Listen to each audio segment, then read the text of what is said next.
warm and cozy. I'm right here by Whole Foods, and it's right down the street. So this is Weed Street and Sheffield. And yes, Gary Sheffield used to play for the Chicago Cubs. But anyways, I wonder if they're going to dress up in red, white, and blue for New Year's Eve. Truly, like 4th of July, but New Year's Eve, it's still what are they going to do to celebrate bringing in the New Year's with the girls with their attire at Rick's Cabaret? You know? So why can't you have a New Year's Eve party that you book and that you go to Rick's Cabaret for New Year's Eve? Or you have an after party at Rick's Cabaret, and then there's the Admiral, that you can have a New Year's Eve party and book it at the Admiral. So I don't understand why they wouldn't. It would be somewhere I've never experienced, and so they could sell New Year's Eve packages, and that includes dances and everything else. You get free dances, free champagne, and appetizers and so on, and there's all kinds of stage shows. And so it's a full, event. And so I wonder if they ever thought it out and they can think out the music and plan out the music for the night and then the dances, and then they work with the girls with choreography. Now, how many places work with the girls on choreography and they have a choreographer on staff creating unique dances to the songs that go into Rick's Cabaret? And when the girls come in, as I had to, we had at Baja, Rocky was our choreographer, and she is, and I don't know why she just didn't get into choreography. So she taught our dances. I don't know if she designed the dances, but she was our choreographer. And when we worked at Baja, we had to go in for dance classes, and you couldn't dance unless you went in for the choreography classes and you passed and were approved by the choreographer. So only those that were, like Mark and many other doormen, they never went in for the choreography classes. They couldn't get on the tables. The bartenders, only the staff that were choreography trained, like myself, and then John went in with me. We were working together. Me and John Sr. started together at Baja Beach Club. And we went in for the choreography training. And we had to learn all the different songs. And then once we showed competency, then we could get up there and dance. And it was, to me, very cool as a staff member to get up there. We didn't allow customers to dance on any of the tables.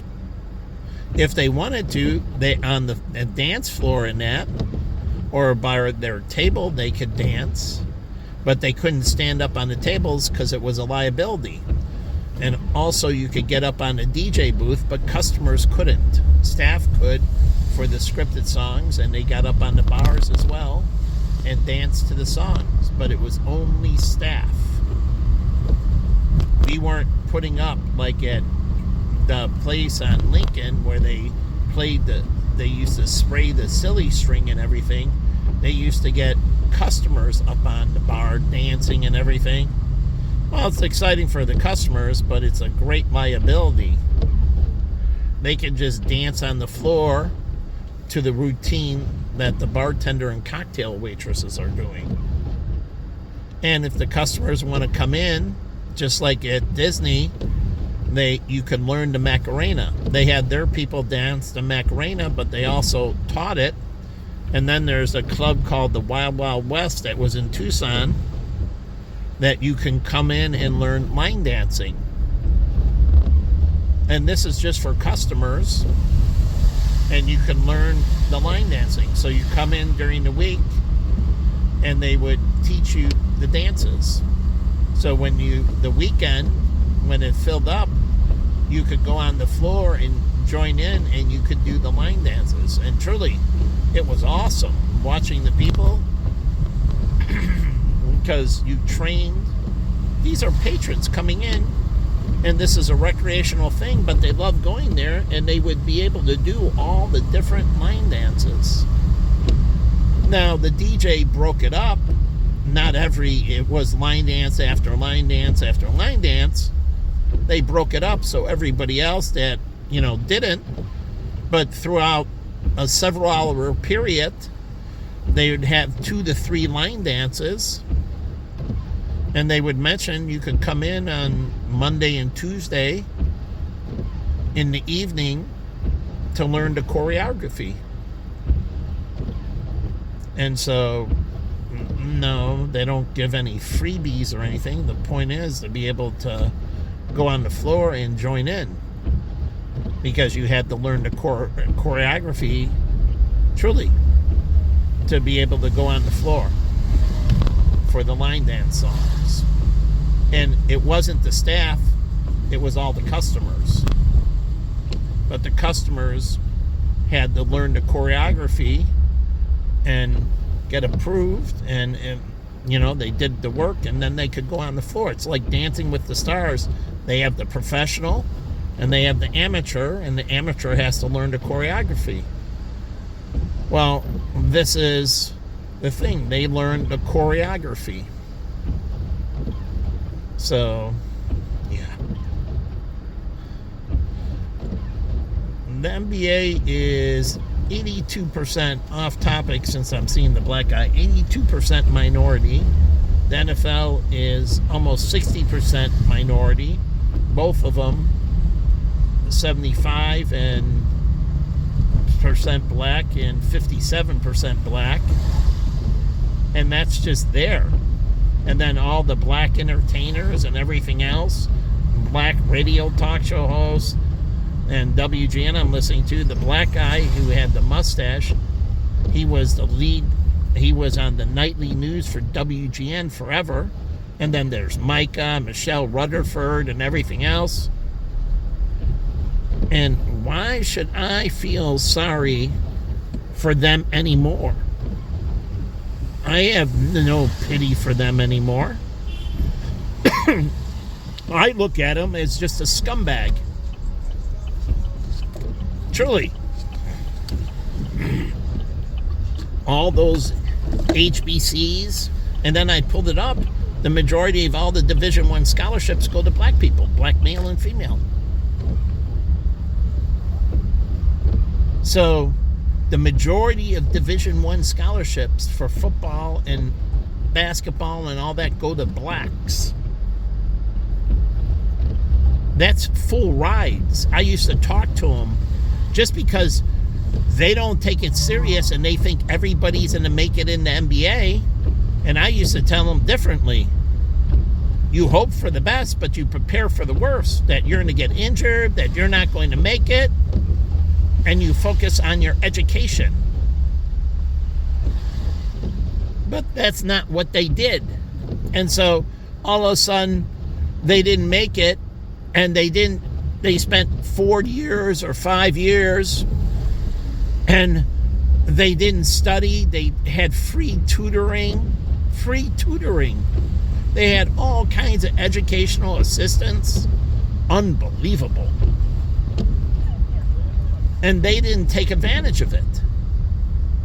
And so it wasn't because they all thought they were making it to the NFL. And that's untrue. So you don't see white players. Most white players, they tend to be more academically inclined.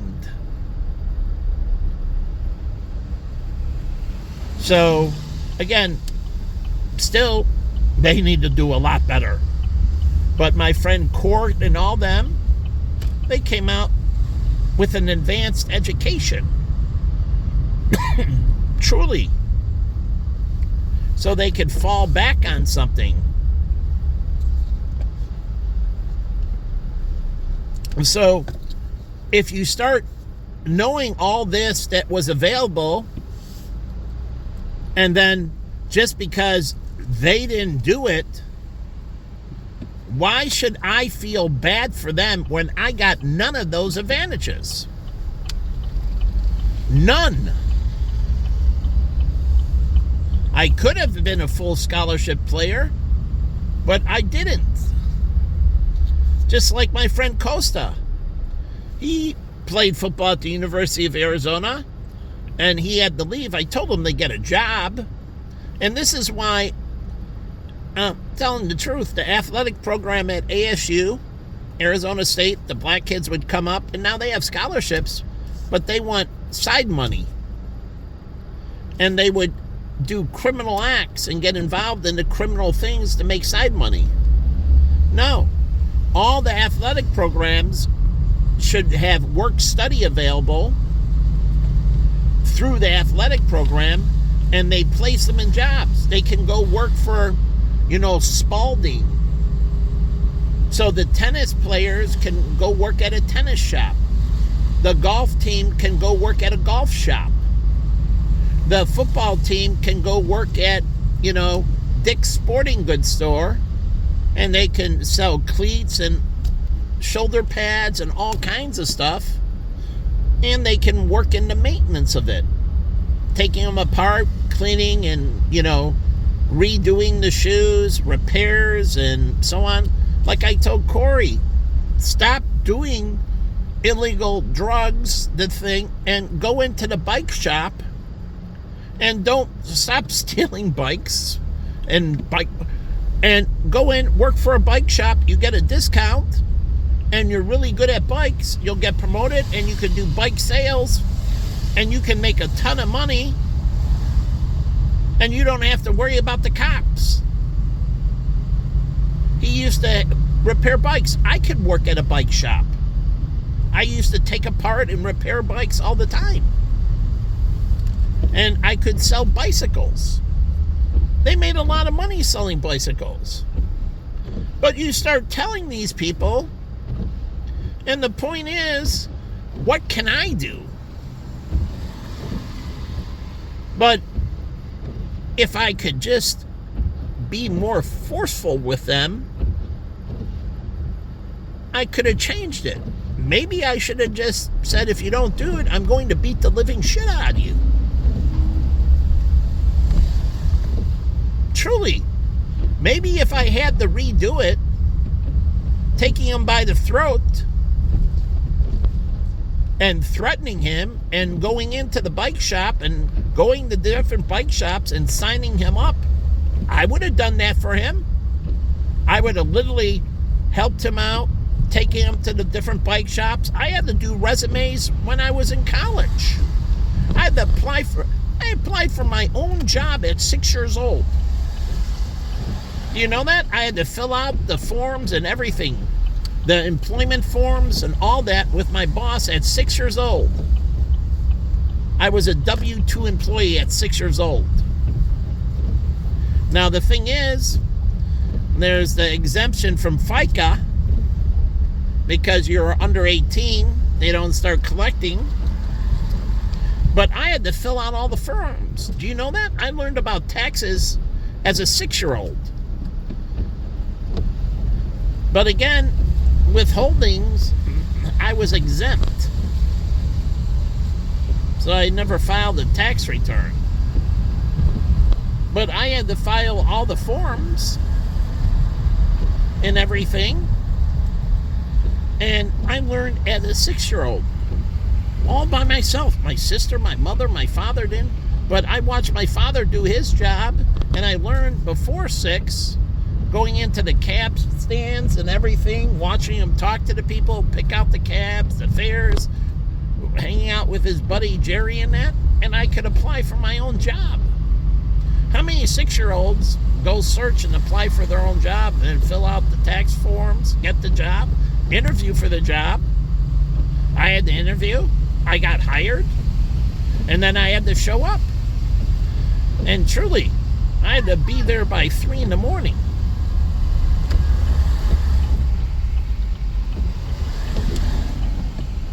And we didn't have alarm clocks.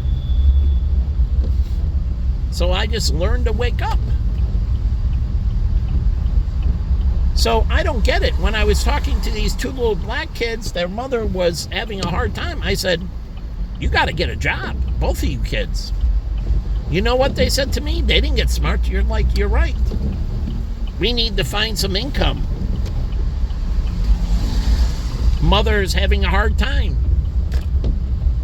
They were super nice kids, very listening.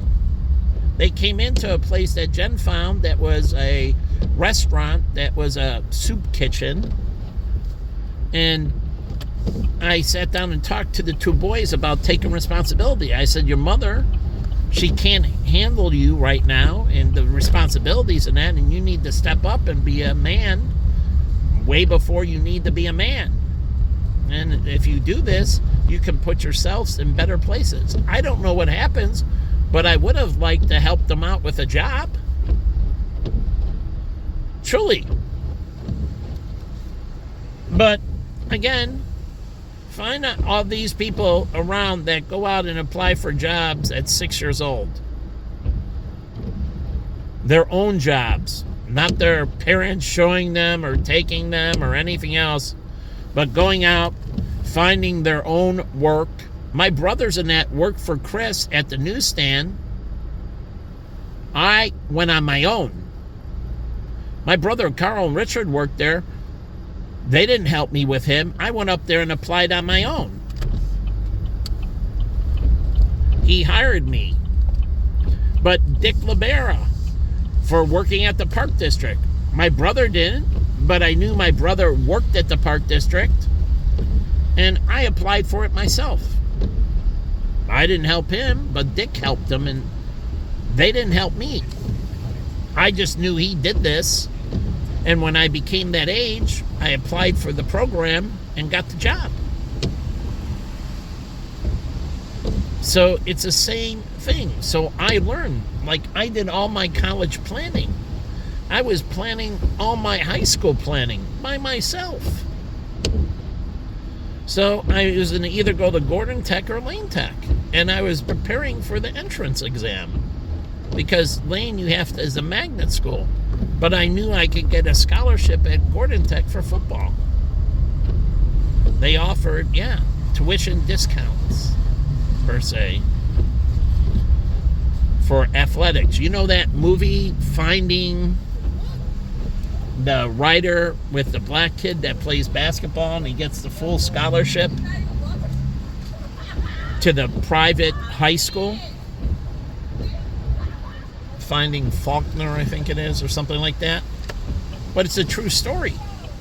These private schools, if you have athletic merit, they'll give you a full ride. And they have boosters, like Deerfield High School has boosters. They do. And you can get a full ride to a private school. So I was planning on getting a full ride to Gordon Tech on athletic scholarship. So again, you can do it. And me feeling sorry for these people, why should I feel sorry anymore? They broke me multiple times. They didn't help me, they destroyed me unbelievably. Feel sorry for them. I should spit and curse on their grave.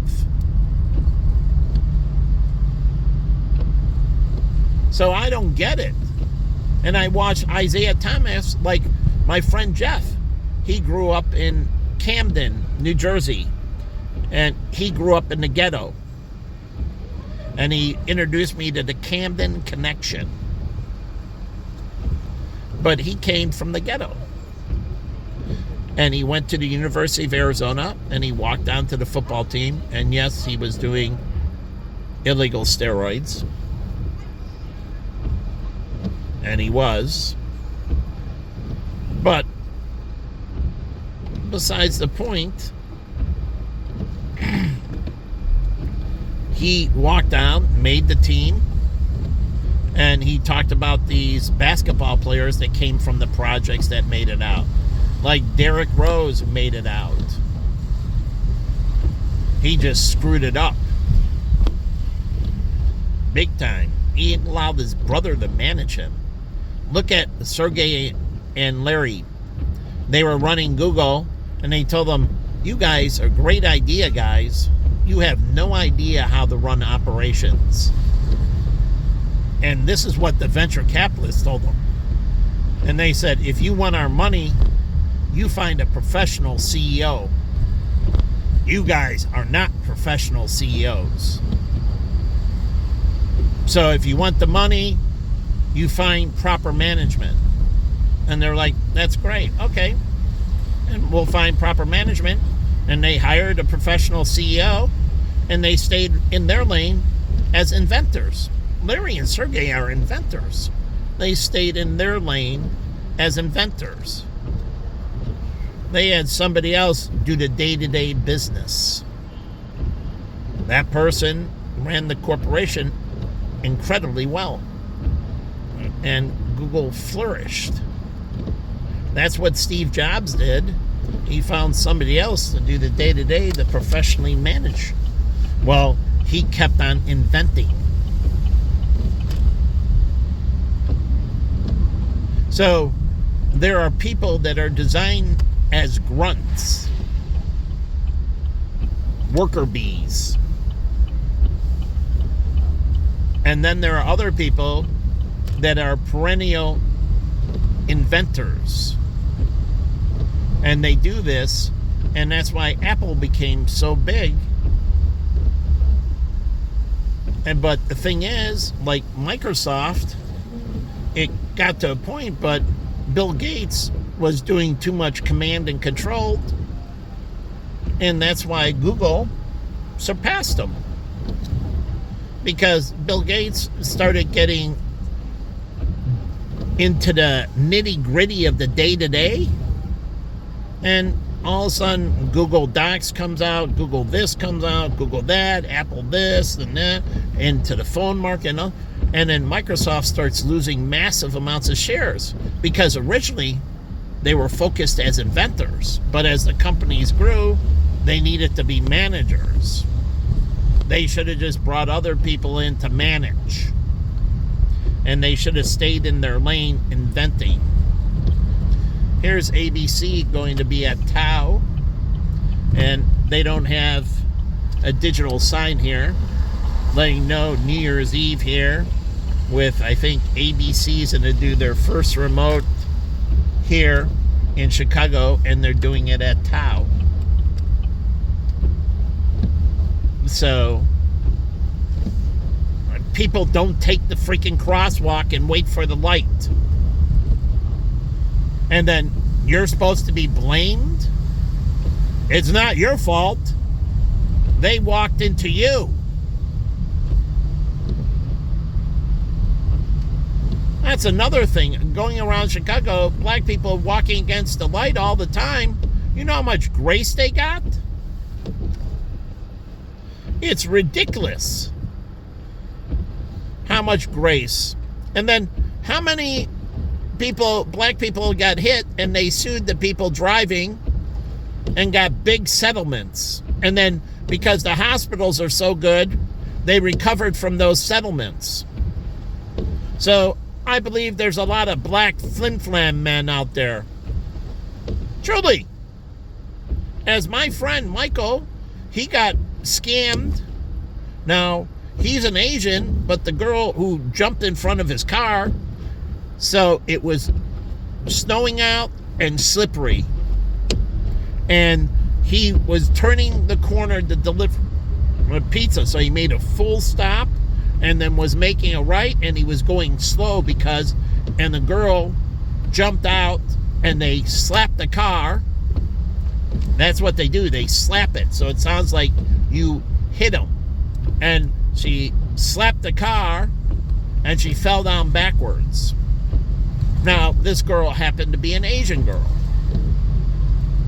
But she stood right around the corner in between the cars, seeing him turning really slow, and then jumped out and hit the hood. They make sounds. They hit it hard, so they know you hear it, and you'll stop.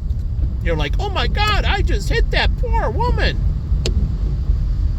And so I helped them, and Michael's a lawyer, and I helped them out of it, just like my partner David.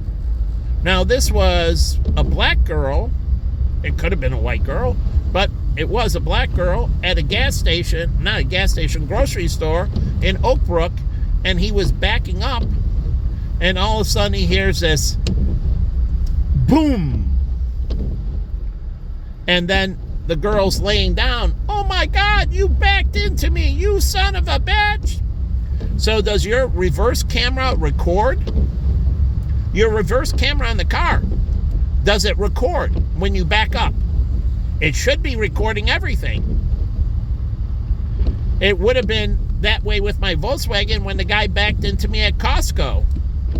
If my reverse camera was recording, or it was a sensor that automatically activated the camera when somebody was coming up on me fast. Speed sensitive activation that activates the camera and records before the impact. So it's embedded into the vehicle. Your camera is embedded. They should have one front and one on each side. And the camera automatically activates. Another guy, and he was trying to charge me. So anyways, I helped David out of it. The woman was trying to scam him. What did she say? No, don't call the police. Just give me money. Just give me. He's like, I'm not giving you cash. I'm calling the cops. We'll put in the report. My insurance company will deal with it. And that's what you're supposed to do. And let them vet it out. But people are so afraid to put it on their insurance. They're like, okay, here you go. How much? A couple $100? Yeah. So they know that people are afraid to put the claim in. You shouldn't. Let your insurance work it out. They have investigators. You can tell them it seems like the girl did a scam on me, and I don't believe I hit her. And the ambulance comes, and they got to check them out. See, this is where the paramedics, when they hit me in the rear end, it's mandatory that they evaluate you for insurance purposes. And in the insurance contract, it has a duty in it that you must seek medical attention to get evaluated after an accident. No matter how minor, you got to get an evaluation. And in the policy, they cover the physical. Now, that could be $500, but truly, that way you can't claim fake whiplash and all the other stuff. And so they mandate and they cover a full physical, both cognitive and physical. It's in the insurance policy. This way, they can't do these things. And so the paramedics, they have to take you in, and you have to, so you can't turn it down or you don't get coverage from your insurance. Whether you like it or not, you got to go in. And who does that defer the liability to? Like what happened to my friend Billy. And this is what I'm talking about, bars in Chicago. If there's fights, you got to record it, but you should recommend they go into the hospital. Oh, yeah. I sent my brother when he got cut at Charlie's, and I did it. Pat, I'll give you other staff. Mike, Stack, Pat Man. Let me give you some stories. But my brother, he got injured. Any employee got injured, I immediately sent him to the hospital. And then I took it out of company funds and paid for it. And my brother went right to the hospital. I told him he could go home. We were slammed, needed him, but after he got his stitches, he came back and finished his shift. Now, I was happy he did, because I did need the help, and I was working my ass off. But right when he got cut, just go to the hospital immediately. We put a pressure bandage on it and everything, sent him to the hospital, and it was deep enough. And then I immediately changed the policy at Charlie's about breaking bottles in the trash can. You can't break bottles in the trash can anymore. And if you do, I'll write you up, and I may terminate you for breaking a bottle, intentionally breaking a bottle in the trash, because they used to throw them in and break them. And the glass went right through the freaking bag. So I immediately, all the staff complied. No one broke another bottle in there. Now, if somebody else, they swept up the glass in that, but that broken glass gets put inside of another bag, separate. And then that gets thrown into the trash. So it gets put into a separate bag. You can even put the broken glass in a bubble bag. Yeah. In Japan, she'd be going to jail for 3 months right now.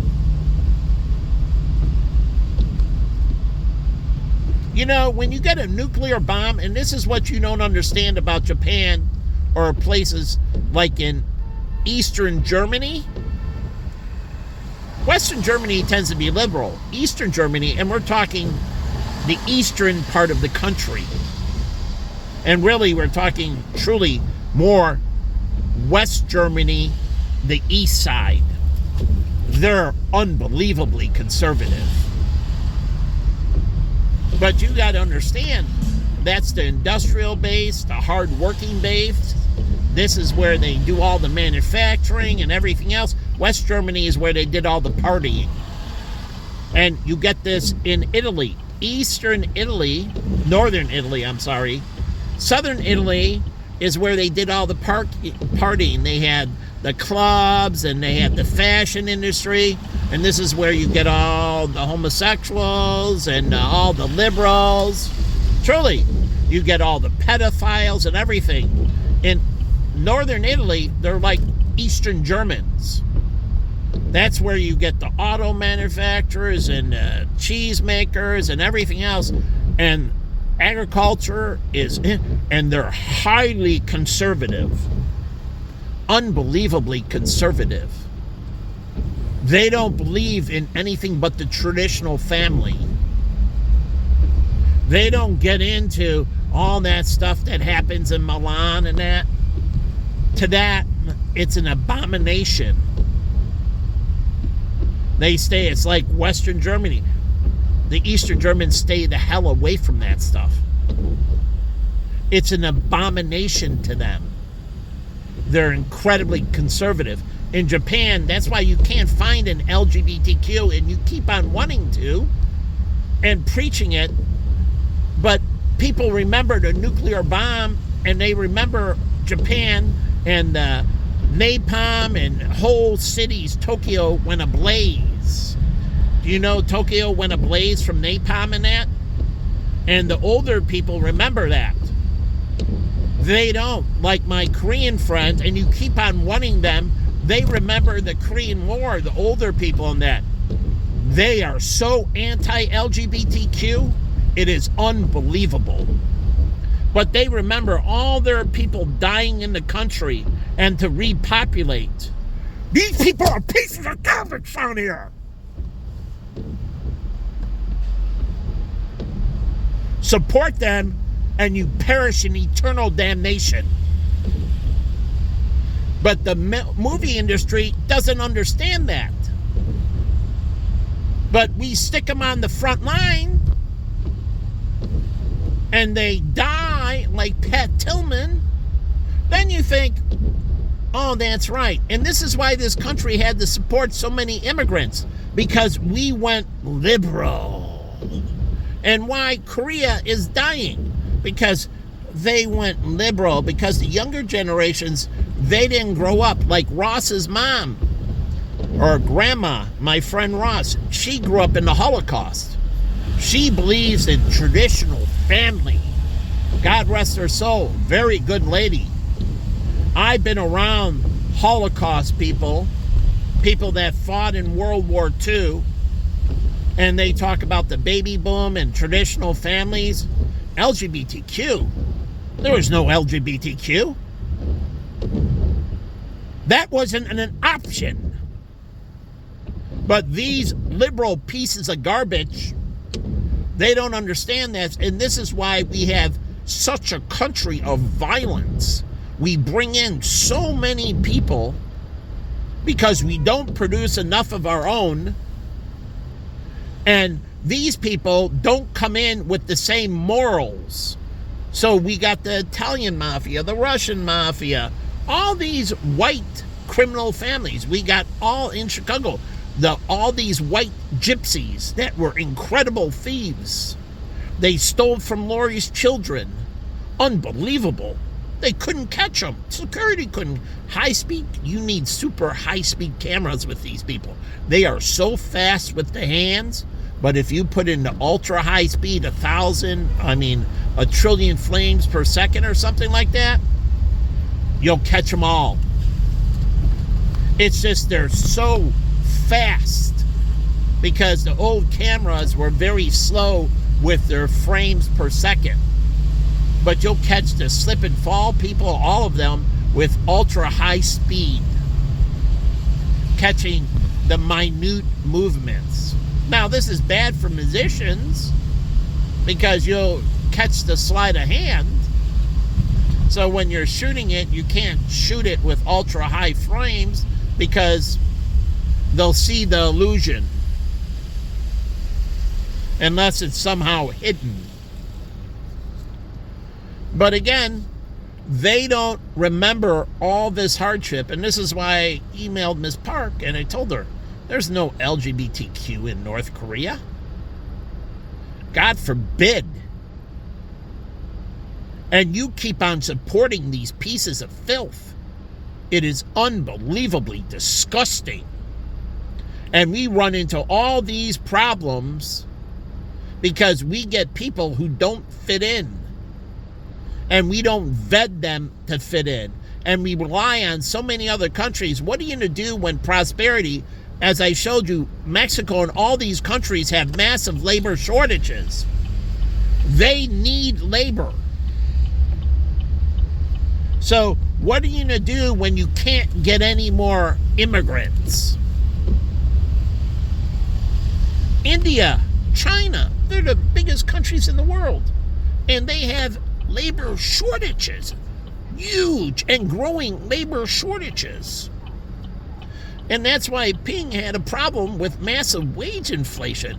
And that's why he wanted China to be the most automated country in the world, because he understood immigration's not working because all these countries, other countries, are experiencing labor shortages as well.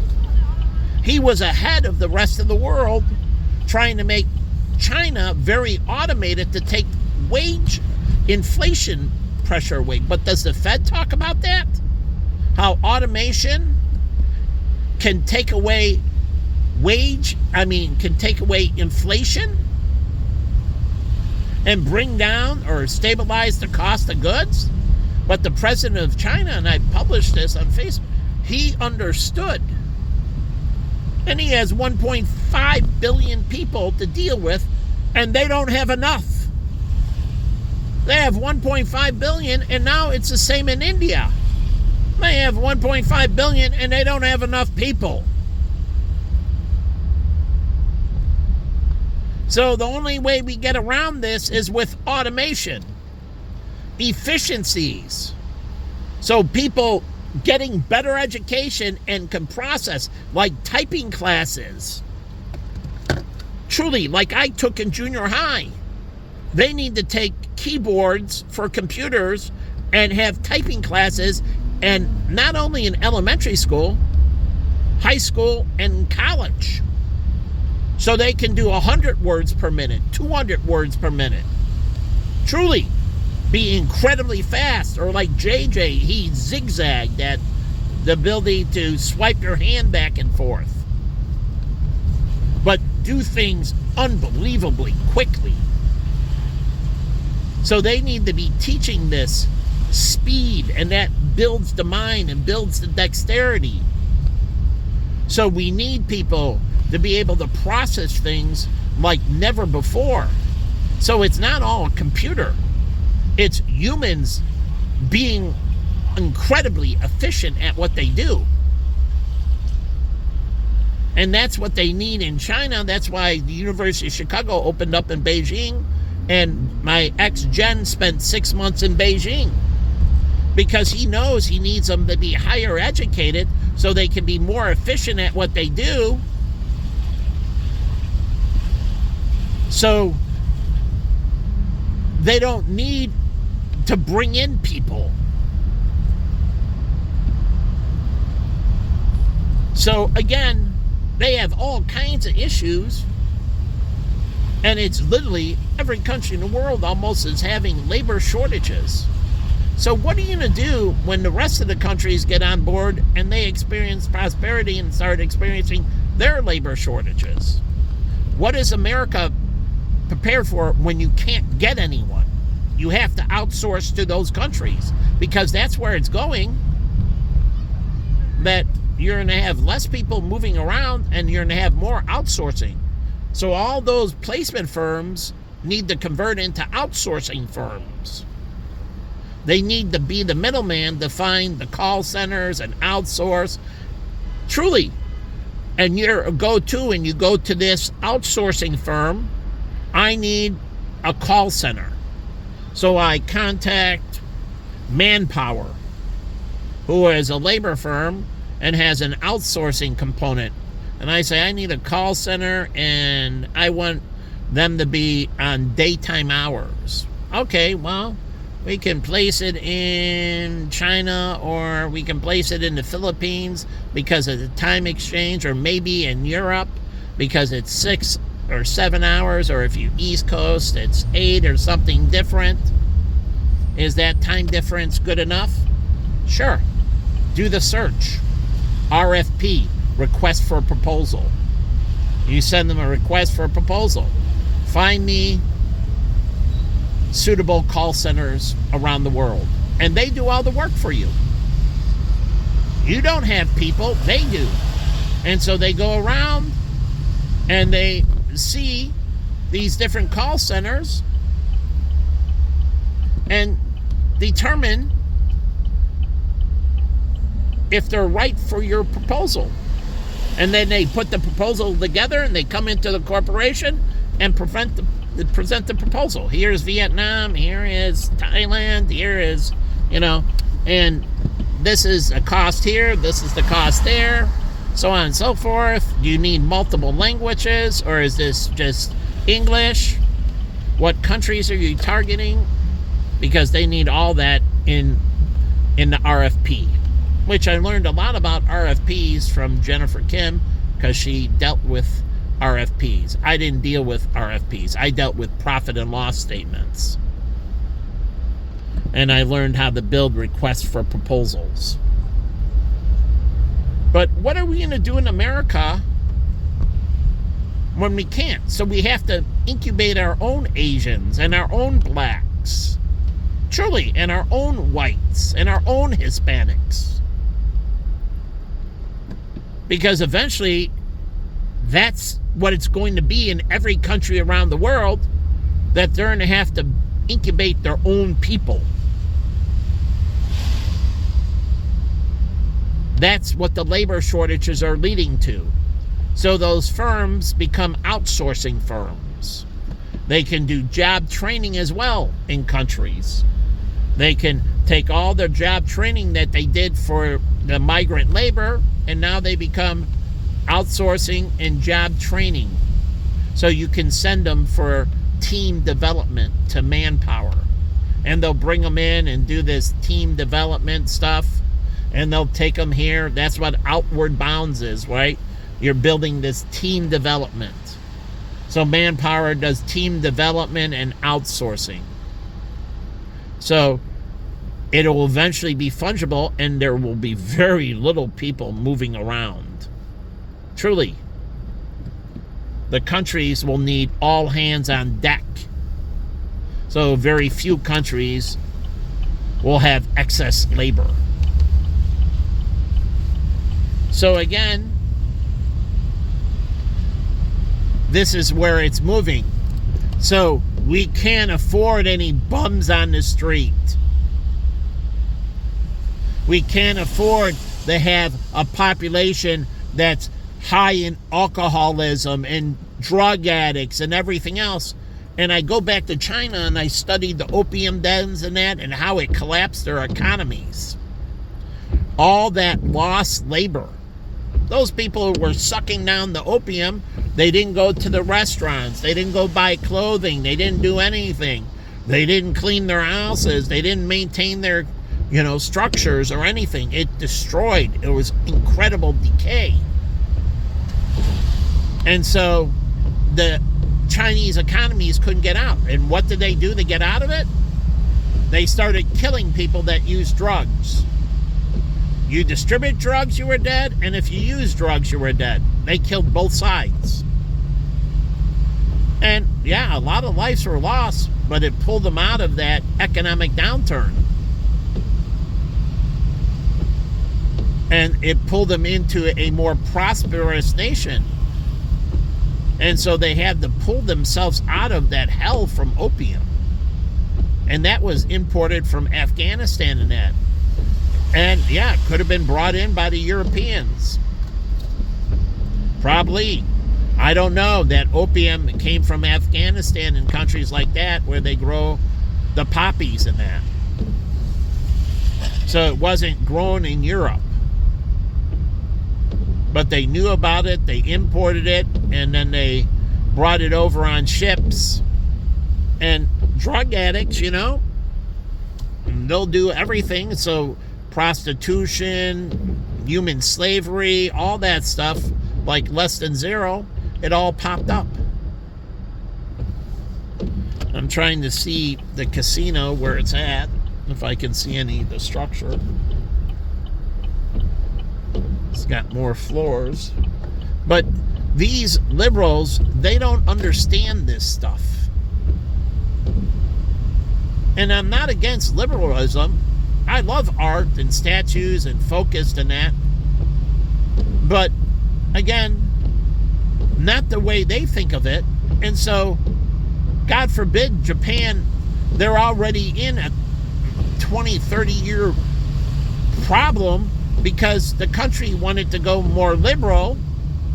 And that means they want to stay single, they want to be bisexuals and LGBTQ, and truly, and there's been great pushback, and it's very hard to find them, but still, it's like China. They have a serious problem with it as well. These are threats. The United States doesn't see it as a threat. It's a threat to Germany. Being ultra-liberal, it's really unbelievably destructive. And you have to import. Well, eventually that import is going to dry up, and you go away from the traditional family, and you're screwed. Because you can't get enough automation, enough efficiency, and now your nations is under incredible pressure. It is so short. And that's another thing with blowing up the police forces. It's unbelievable. The only reason I'm a big supporter of the military is because they learn job skills. They go into automotives, they go into pilots, they go into all kinds, culinary fields, all fields. They learn logistical movements. They move into all fields. So whether the National Guard, the reserves, and they learn an incredible skill base. Law enforcement, and this goes back to childhood, has been out of control. I am not for growing them. I'm for shrinking them. Truly, and private security and all that. I'll go with the robotic dogs like Megan, the protection unit and that. Truly. But also, I like guard dogs. My dog was awesome. So the dog was a good guard dog, you know. When I came in for Christmas, he knew he could be soft and kind, or he could be hard, and that's fine. That's the way my dog was. He could be very friendly, or he could rip off your arm. So I'm not for expanding the police force. I'm for going to one officer in a car with all officers getting a K9. Truly. And if they have a real dog and a robotic dog. So they have 3 people in the car, a robotic dog and a real dog. I'm fine, and 1 officer. So when they go to domestic disputes, the dog can be there and the dog can be friendly, teaching him to be both sides. My dog, if given the command, he becomes an attack dog. But also, if not, he's a lover. So the dog can be there and they can pet the dog and help bring down, domestic violence. But the dog also can protect the officer from threat. So again, it's a way to thin out and to get better coverage and not get more police, like the nutty guy in the tow truck. So you're saying we need to expand certain industries, and the car and automotive, like the run flat tires and everything else, there's going to be winners and losers. And certain industries need to shrink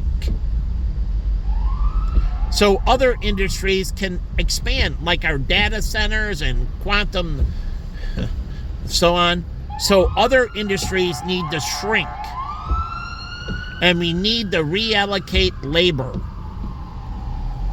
And that's why if we stay with all these old cars, we have too many people being mechanics and other things. And we get all kinds of labor shortages. All kinds of labor shortages. Teach the doorman at the club. That's why I was all for the doorman training, and the police can run the training courses. The police academy can run security and other training institutions. Truly. They're not teaching them to be police officers, they're teaching them to be private security and door staff. And in turn, you pay. The Red Cross, I took unbelievable amount of classes at the Red Cross.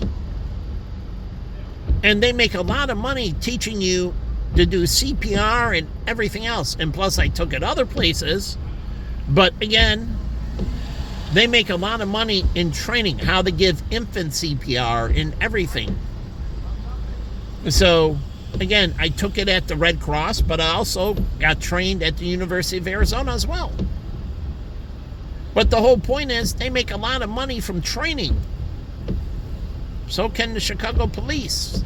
Other police forces around the country can bring in and train how to be this civilian, how to be a doorman, how to be a private security guard. And they can bring money into law enforcement. Like, those restaurants, they bring in the chefs. And they did it at the one sushi place, and they teach you how to make sushi. And the point is, everybody pays to go in to learn at the restaurant. And they do it on a Monday and Tuesday only. During the slow times, when the restaurant's slow, they close off a section of it, and they do training for people that want to learn how to make sushi. And they get a steady flow of people coming in and taking classes at the restaurant.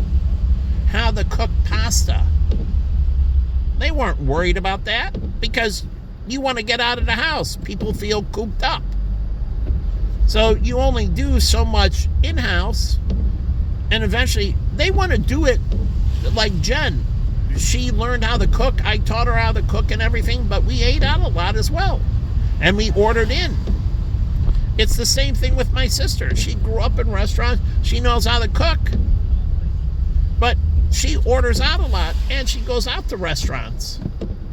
Again, she doesn't want to be tied up in the house all the time. So these people come in and they learn they're not going to do this. They got other jobs and other professions. And if things are very hard to get in, like you be a sushi chef, 10 to 20 years of training, you're not opening up a sushi restaurant. So they require these standards to get into the profession. And so people come in and they become casual learners. And this is a way for businesses to generate income and not have to worry. This is only for private use. And so you can come in and you can learn how to make this sushi and that, and they sign the, the thing that this is for recreational purposes. And you teach them, and the restaurant generates a lot of business from education. Coming in and how to eat. Like Gibson could give classes on fine dining.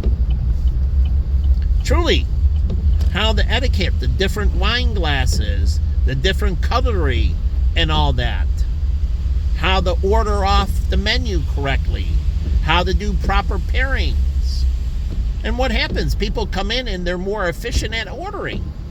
And they're like, I want this steak with this and that. And they know what they want. And it speeds up efficiency and table turn. And the waiters don't have to do as much, meaning conversation-wise. And they can mention, oh, we got this new great wine in. And they're like, really? What is it? A Bordeaux or a Cabernet? You don't have to explain. What the hell's a Bordeaux? What the hell's a Cabernet?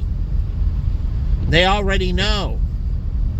And you're like, oh, we got this new. Would you like to take a little taste? Okay.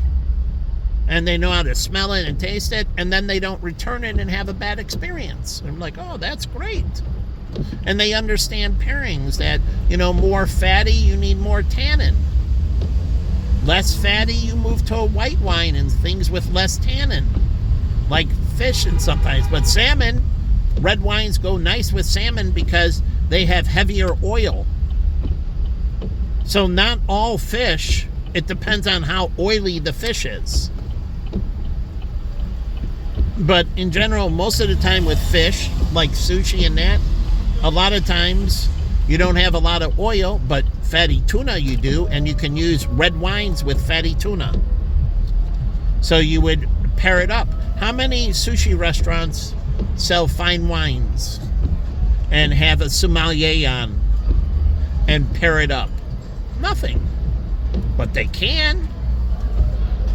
And they have to understand these things. But as they say, an educated client is your best friend. They're a client. They don't want to replace you.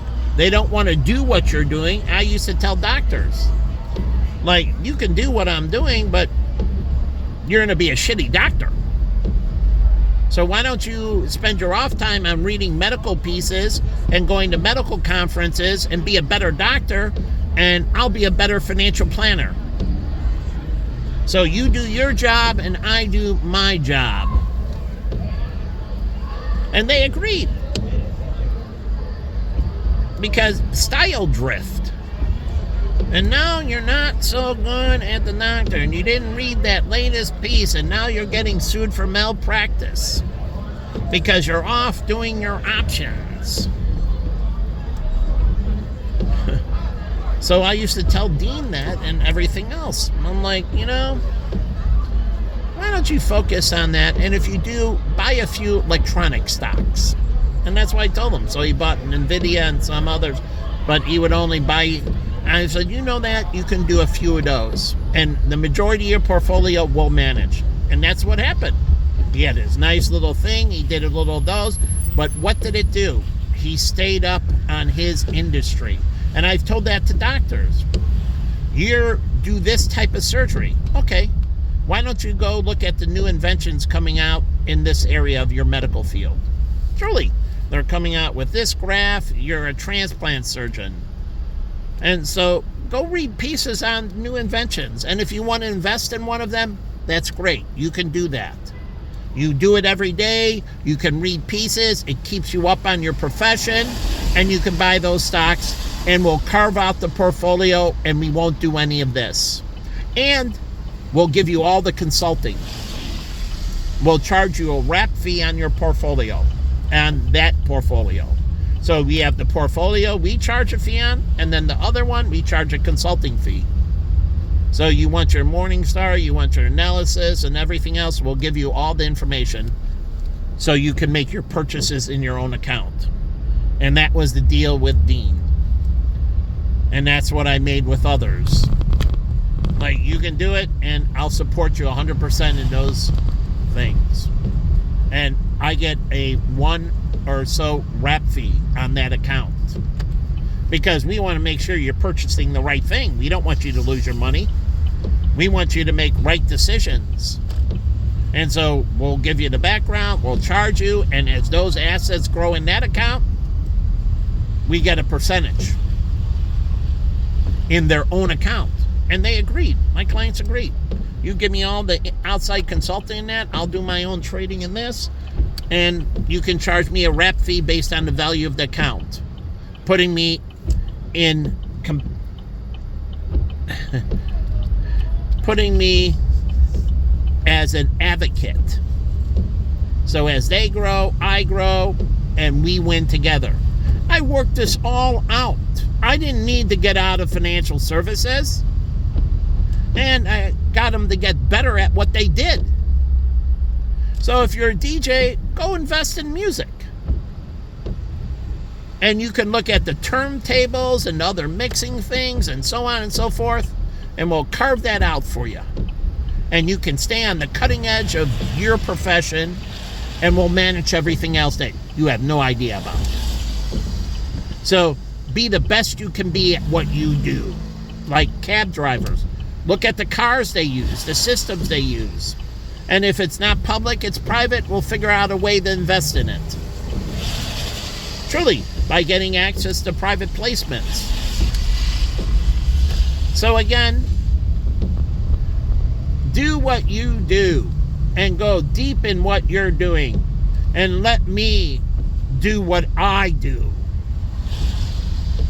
So I explain this, and they're smart people, and they agree. You're right. I don't know shit about this, and this. So you do what you do, and I'll go ahead and focus on my field. And I'll stay on the cutting edge. The tip of the spear, as they say in Edge of Tomorrow. Be the tip of the spear. Be on the cutting edge. So you're never left behind. You know exactly where your industry is going. And you can evolve faster than others. So you never get caught off guard. Because this is what people do. I told this with Jimmy. Stop going into burger places. If you want hamburger on pizza, that's great. Then do that. And people do put hamburger on pizza. But I said, stay in your lane and become an expert in what you do. And if you want to invest in technology that goes with pizza. But stop drifting. A jack of all trades and a specialist of none. And so that makes yourself a commodity. Because a specialist will easily replace you. How do you make yourself being valuable? You become the quarterback.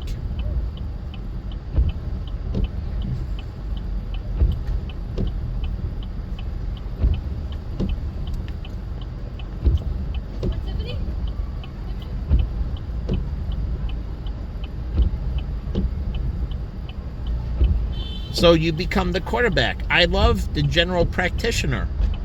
But his job is to be the quarterback and vet the specialist. You don't have to vet them. He vets them. That's his job. If I need to go to a cardiologist, my general practitioner gives me a list of recommended cardiologists. And then when the cardiologist gives me a diagnosis, he looks it over. He's my advocate. You give it to him, he reviews it and he'll give it out to other cardiologists if he needs to take a further look at it. That's the general practice. That's what they used to do. So he's your advocate, and he quarterbacks out to the specialist, and he reviews the stuff coming in, and he gets the second and third opinion through his network. Take a look at this, take a look at that. And his job, and they know, is to cross-check. And what happens? It protects them against malpractice. Because it was 3 and we vetted out to this, and this, and we had a consensus that this was correct. And we did everything possible to make sure it went right. And that makes, if there's any settlement, it's very low. So it's best. I did that. I'm like, go ahead. We can send it out. I'll send it out for you. I have Northwestern Mutual and others that I can send it out to. Truly, I had friends at New York Life. It was all proprietary. And give me a quote on New York Life. David did too. Give me a quote on New York Life and so on. I'll do the comparison. And if it is, you can place it with my friend. So I had Northwestern Mutual, New York Life, and all that, and I had relations, and that's how you get in this. Like my friend from New York Life, he gave me his father's disability. They couldn't do it. I had to do it through Lloyd's of London. But they didn't do it, so I took over. And he didn't displace his own father's financial planner. He assisted his father, but his father had a long-term relation with his planner, and Jeff went out there and made his own business outside of it. His father was a dentist, a successful dentist, but he didn't take over his father's business. He had a long relation. He just looked over things and then consulted back to his planner, like, I think you this and that, but he didn't displace his father's financial planner. And neither did I. I just did that piece. His father's financial planner didn't do that. And so I did the disability, specialized disability policy. So it was custom for him. He was a 70-plus-year-old dentist practicing full-time. He loves dentistry. He wasn't looking to retire.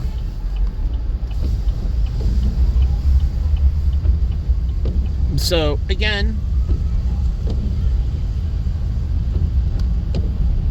people don't understand that, and we need to start self-incubating. And we can't have this forever bachelor thing. Truly, that's just not a thing. Those things are things of the past. We need kids to be raised efficiently. As the world gets more competitive, we can't have Down syndrome children. You don't understand. They're racing for cures and trying to create more brilliant people. So do you want more people with all these? And then, so you just want people to grow up in all these bad situations to feed them. And that's called a bubble. Where every other country is trying to take care of their issues. Truly, they're trying to wipe out their problems so they can get more productive people in the system. And that's another profession that might need to shrink, is the medical profession.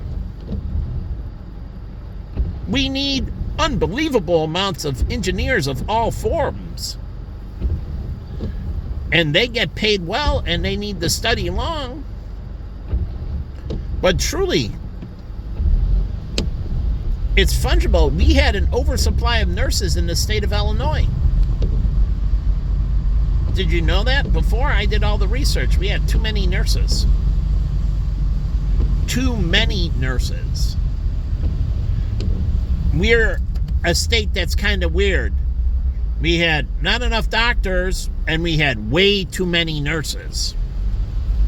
So there were unemployed nurses because we had too many nurses and not enough doctors. So again, but they're trying to solve the problem, and you want the disabilities to go on. They don't. They don't want to shackle their economies with less productivity. They want to push their economies into high productive economies. They don't want to be shackled down with this. So the reason the black people are at the bottom is because they shackle them down with the bums, with the HIV and the STDs and everything else. Truly, the gang banging and all the illiteracy and, so that's why they're at the bottom. As I showed you, the Asians became number one because they had the strongest family bonds. They believed in the traditional family and stayed there. And they worked inside, like Chris's mother supported him to the Jimmy Johns. So the Dean's family support him into the Jimmy Johns, his father and that. So they relied on internal support, but their family don't screw them over. Unlike happened in Black World, I'm sorry, but these are all things that are bad traits, and they screw over their own family members. And it was like my family was having some issues with that as well. And it's highly destructive. And it teaches the kids all the wrong things. You can screw over Uncle Mike. Do you know that? We can lie and cheat and steal from him. And all the kids are taking it into their subconscious. And it's like all the kids that I grew up with, mafia families, that I never go into the mafia. I'm sending you to college. You're not going to be like me. And what did all of them do? They went into crime. Dominic's father was an enforcer. Dominic did a lot of criminal activity. Corey's father, both of them sent them to college. Corey's father was in the mob. And to the blue in the face, don't do what I do. And Corey, drug dealing and stealing and everything else, just like his father. And they sent him to college. And they told him, don't do what I do. Don't screw Michael. And what did they do? So you don't think you're setting up for a great fall? You're setting it up for a great fall. Don't do what I do. The subconscious is going to override it, and they're going to do what you do to somebody else. And you get the gypsies. And many other. There are highly organized criminal families in China, in India, and that. And it's generation after generation of incredible thieves. As my friend Costa used to talk about. Over there, they've been doing it for tens of thousands of years. They're very sophisticated. And they're like, I don't want you to go into this. And what do? They go right into it. So you're setting things that you can't control, the neural processing of the brain. Because they know when they're doing wrong. That's what Judas. Jesus already knew he was going to kill himself. It was already in the cards. So you think God doesn't understand this, how people are going to react when they do things? He set remorse in the brain. He created you. He knows exactly what you're going to do. You can go differing, but he knows exactly what you're going to do. And it's all put in there. And eventually, most serial killers, they self-implode. Even as much as they're narcissistic, they do it to a period of time.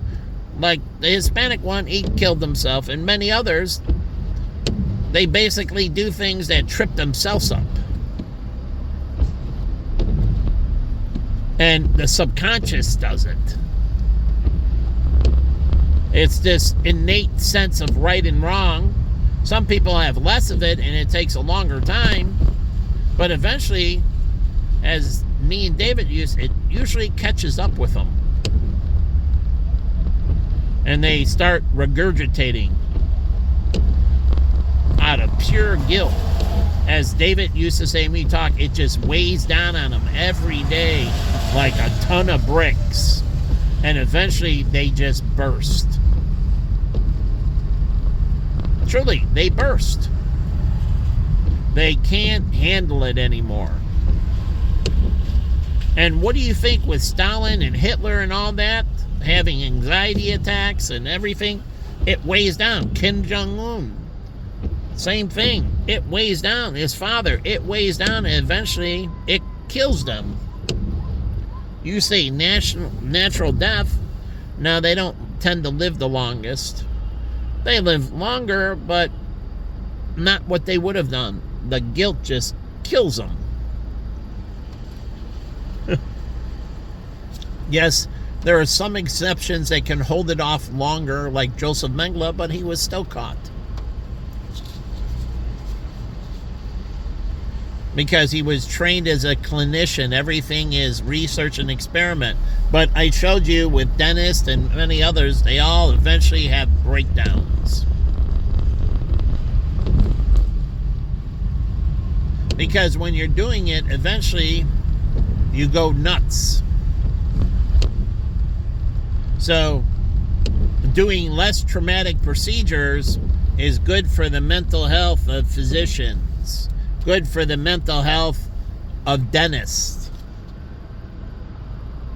So they have breakdowns. I have a client that had a breakdown who's a dentist. But they have high rates of destabilizing. Because when you do all that, eventually the subconscious, it knows what you're doing to people. It can see their pain and suffering and misery. And they usually go wacky.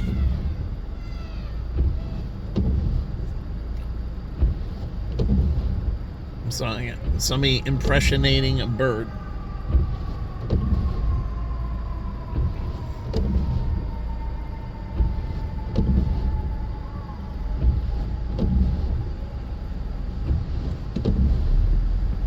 Yeah, we didn't drive around doing stupidity to people.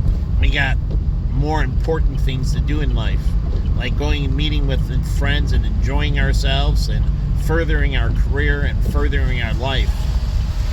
As they say, an idle mind is a devil's playground. And me and Jen talked about it. Her mother had her in violin training, etiquette classes, tennis, and from the time she woke up to the time she went to bed, she was busy. She had errands around to do for her mother and everything else. And so when she got free time, it was highly precious. And she wanted to spend it right. Where I see these kids, they're like, yeah. That means, I guess they're not doing any household chores. They don't have a job. They're not doing well in school. All of that is probably true. Doing illegal stuff. So, the number one business graduate program, Loyola. That's awesome. The number one undergraduate business program in Chicago, Loyola. That's awesome. I went to Loyola. I'm glad.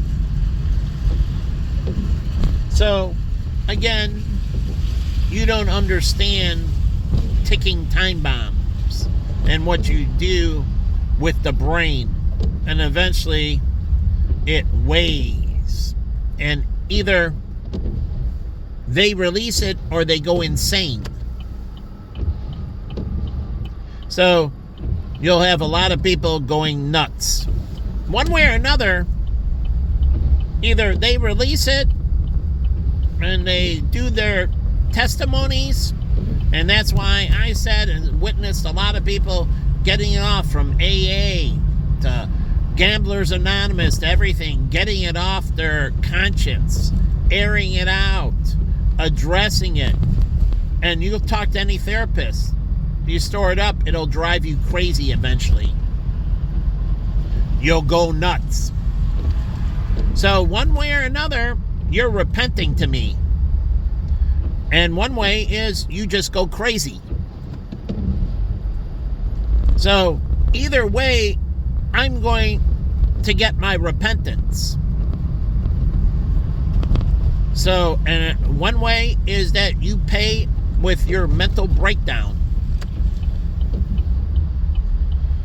And you go batty. So, one way or another, I'm going to get my repentance.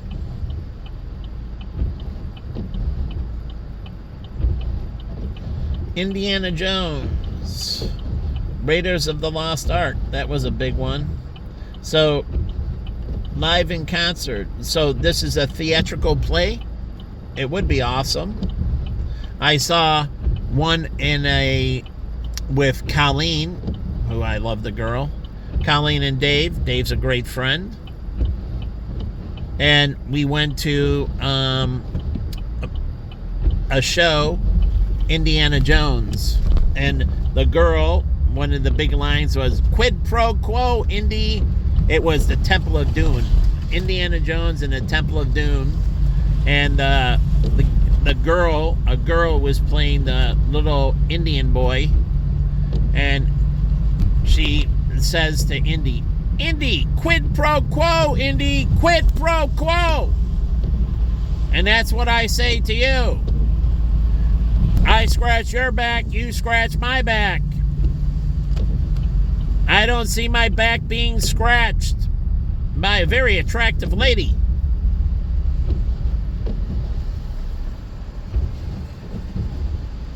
But I'm going to get my pound of flesh. You're just too dumb to know it. And that makes you very dangerous. Putting people that are going to explode at the switch, and then they go loony on you. They have breakdown of PTSD, anxiety, panic attacks, and everything else. What good is that going to do you in the moment? Press the button.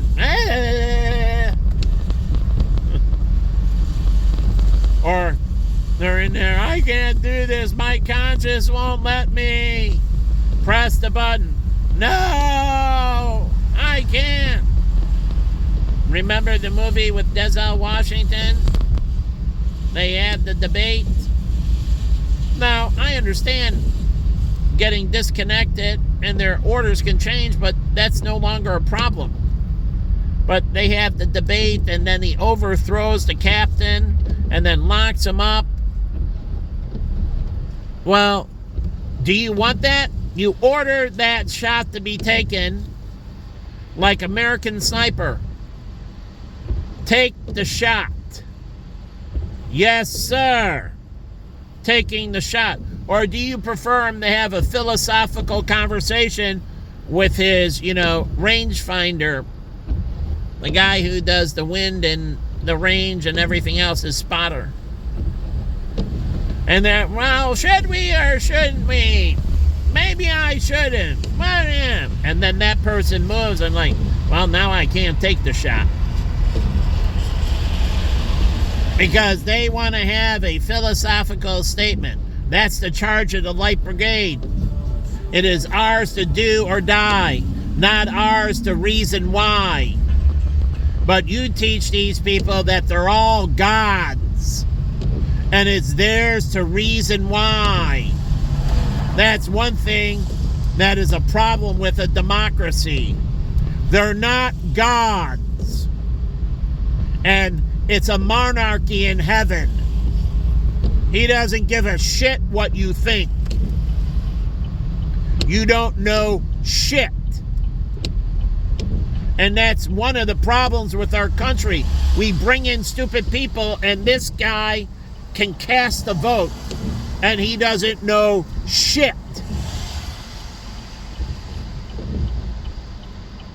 So where's the police? You know, we have so many of them, and they work Michigan Avenue all the time. That's their job. That's not my job as a private citizen. So the whole point is he's going to cast a vote. He gets a right to vote. And you bring in these people and you made 3.4 million people, what? Voters that were Hispanics. And they don't know shit about this country. And they were illegal and everything else. And then you get people like Chuy Garcia. And good friend to go out with a drink, but he is one of the dumbest mothers I've ever seen speak. And I couldn't believe Karen Lewis was much smarter than him, appointed him, because he's a good community organizer. Yeah, he's a good guy to have a drink with. He's not a leader. But I watched it, like the one black woman who's in Congress from the South Side, Martha, whatever, and I watched her speak in her platform. One dumb, unbelievable, dumb black female. And then David told me, he's like, his kid went to getting his teaching certificate, and he went into an all-black school to teach. For the reason is, all these people getting their teaching certificate, first of all, he couldn't believe they graduated from college. There was no competency exam.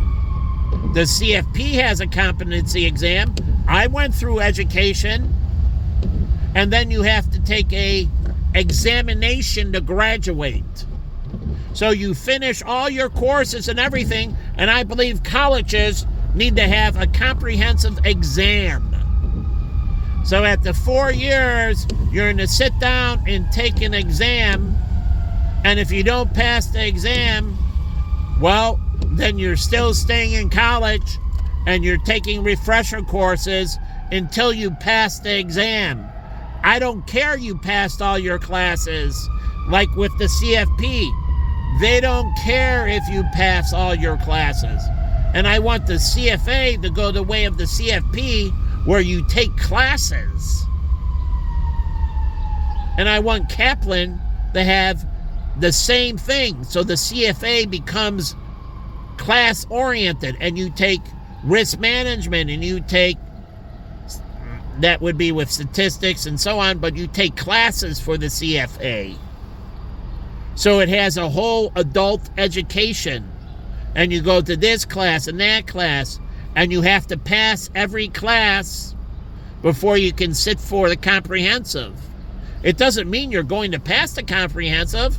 A lot of people flunked the CFP exam that passed all the classes. So again, truly. So it doesn't mean you're going to pass the comprehensive, just like going to law school. A lot of lawyers, like Mike told me, this lawyer flunked the bar 6-7 times. He was going for an 8th, but he finished law school. But the comprehensive exam is the bar to be able to practice. And he couldn't pass the bar, but he did graduate from law school. He was in some other profession working, but he just couldn't pass the bar exam. I don't see it lowering requirements. He might need extended testing time, and I'm fine with that. But again, you couldn't pass the bar. But I want the CFA to have official classes, and you got to pass the classes.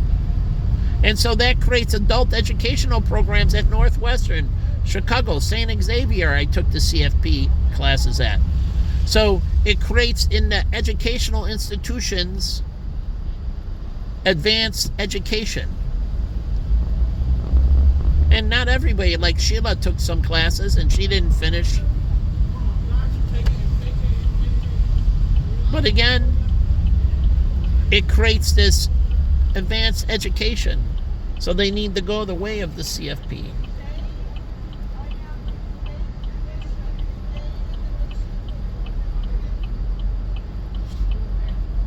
So again, this is the way they can work with all the universities and everything else. And some people just want to take certain classes and they're not trying for the designation, but they can take the classes. If you want, it could be like the Series 7 and you got to get sponsored. And if a firm doesn't sponsor you, you can't take the exam. So if you want to limit it that way, you have to be hired and sponsored by a firm. So only those that are sponsored can sit for the exam. Only those that are sponsored can take the classes.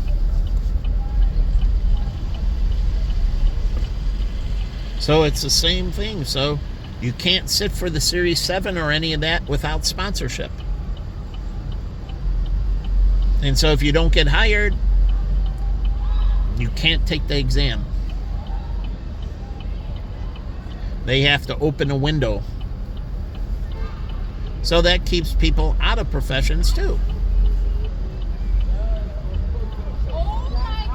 So again, they can go that way. If they got too many people coming in, then you have to be with a firm and get sponsored. And if you're not sponsored, you can't take the education, you can't take the exam. Getting people to focus on their own profession.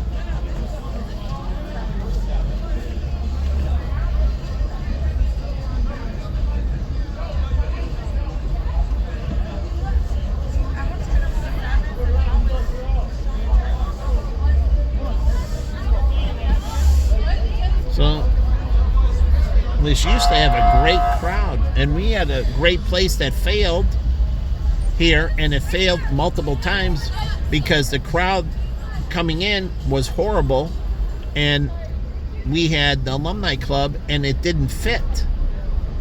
And so it was a great concept and it was called the alumni club, but the crowd here didn't fit. And so constantly it went from the alumni club to Finn McCool's, now to another, and it's because the crowd on the street doesn't fit, and they're trying for a certain crowd and they can't get the demographics because that demographic doesn't want to come with this demographics. So this street is highly dysfunctional. The places clash. They're not beneficial.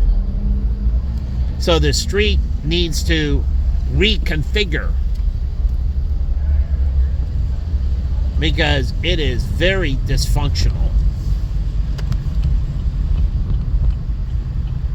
So they're already through Alumni Club, Finn McCool, and now 3 concepts where Butch McGuire stayed and other ones, but they don't do as well because they lost a young urban professional in that, and it became Thug Nation on Division.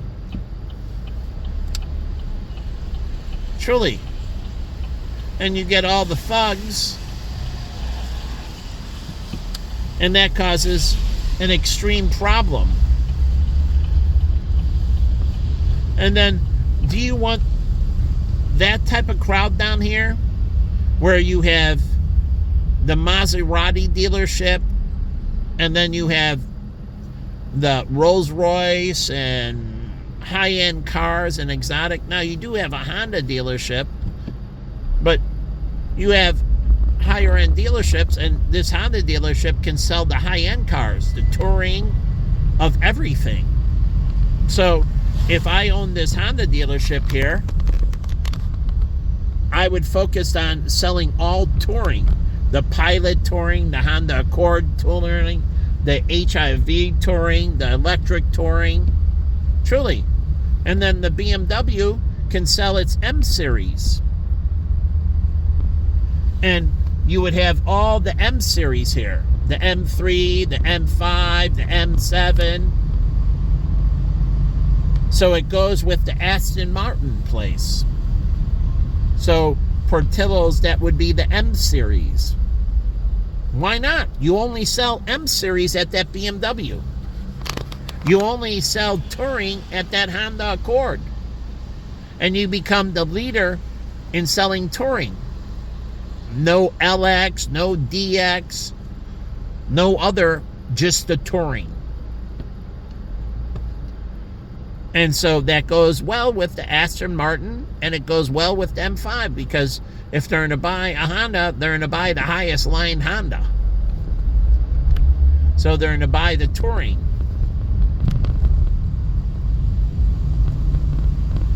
So again, you're getting the wrong crowd. That isn't the crowd on Russian Division that you want. You want yuppies, young urban professionals like Susan. She wouldn't be caught dead down there. She wouldn't be caught dead down there. Susan, Liz, and none of them hung out down there. And now these are girls at Liz, Susan starting at, 180, bonus 200, Liz 250, bonus 270,000, and they're 24 years old. But I hung out with them. They wouldn't be caught dead hanging out down there. That's not their area. So they have the wrong crowd. They need to get the right crowd. And sometimes it takes purging, raising the dress code and everything else, and getting rid of them. Truly, if they want to stay, they have to conform and be your crowd. So again, I don't understand, and I'll show you the Gold Coast places up on Rush and go down, but you have, you have your Tesla. They start at 80,000. I would only sell the 80,000 and above Teslas. I wouldn't sell the $40,000 Tesla here. So base model would be the $80,000 model, the way it was before on Rush. So it goes with the Aston Martin, the M5, and you have this high-end theme. It goes with the Gold Coast, and it goes with exotic motors that sell all the other exotics. And then the Rivian would sell its only high-end versions. Truly, only its high-end version. And so either you meet the standards or you don't. And so there are other places they can go to that are looking for them. And this place doesn't have to worry, and they don't have to feel like they act out in the neighborhood because they don't fit in. And so they destroy the property in that and piss on it and destroy it and everything else because they resent it. But you bring in people that resent the neighborhood because you bring in the wrong crowd. And so you get all that violence on Russian Division. So this is the Bentley Gold Coast. And my teacher is a CFA, comes down here every time, and he's looking at what types of cars that he wants to buy. He does. He's looking to buy one of these exotics. And every time he taught at Kaplan, the CFA course in Chicago, he'd come down and check out to see, these exotic cars, to see which one he wanted to buy. So he comes by and looks at them and their inventory, and he said, in the near future, I'm going to purchase one of them. It's not if, it's just when. So here's Rivian. So this should be a high-end car, and it fits in with the Sofitel. And so you're getting the crowd, and that crowd benefits everything around them. And these people don't come and breaking everything up, and they go to their place. They naturally do, because they don't fit in. And that's why you have dress codes and that. And that's why I hate the ACLU in one way. Because they think everybody belongs every place, and then you get all this violence because they don't fit together. And so, again, you have to understand that. You have Christian Dior and all these shops relying on the people that come down here have money. Do, re, mi, fa, so. But again, they're relying on these people having money. I hung out at the Starbucks. They closed down. They had a bunch of bums hanging out, mixing in with high-end tourists and everything else. I'm like, I couldn't believe it. I'm like, they're hanging out in the Gold Coast, and then they call me cheapskate because I wouldn't give them any money. All these black bums. I'm like, I got to study. I got to do all this stuff. And you know, I'm trying to invest in my education and everything else. And you keep on asking me for money. Go screw yourself. I give my time and money to Urban Ministries, I told them. I give it to Pacific Gardens. I give to the Salvation Army. I'm not giving you a penny. You should be in jail as a vagrant piece of scum, piece of lowlife, piece of garbage. Get in the program or die.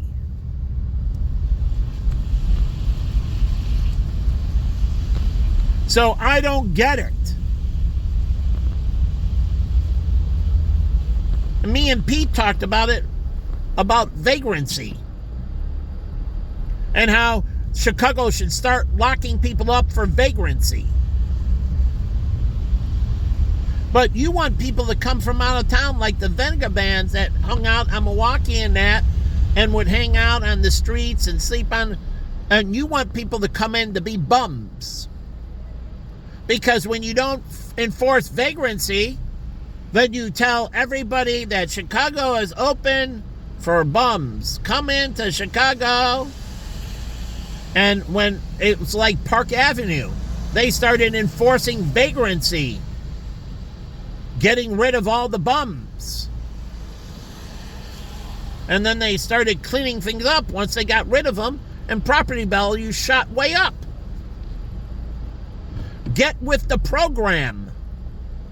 So we have all these places. I used to pick people up, take them, Department of Human Services.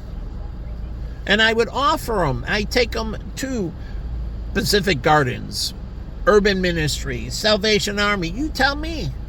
There are all these programs. You don't need to sleep on the street. And some of them wanted to go in. Others were pure scam artists, and they told me they were. And we don't enforce vagrancy. But Pete said he wasn't he was a big advocate for enforcing vagrancy. But now you can come in, like immigrants coming in across the border illegally. They can sleep on the street in LA and everything because they don't enforce vagrancy, loitering, trespassing. And you get all these vagabond camps. So I don't get it.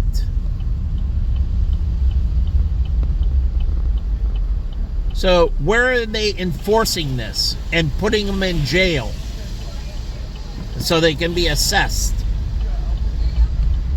And I'm not talking illegally locking them up.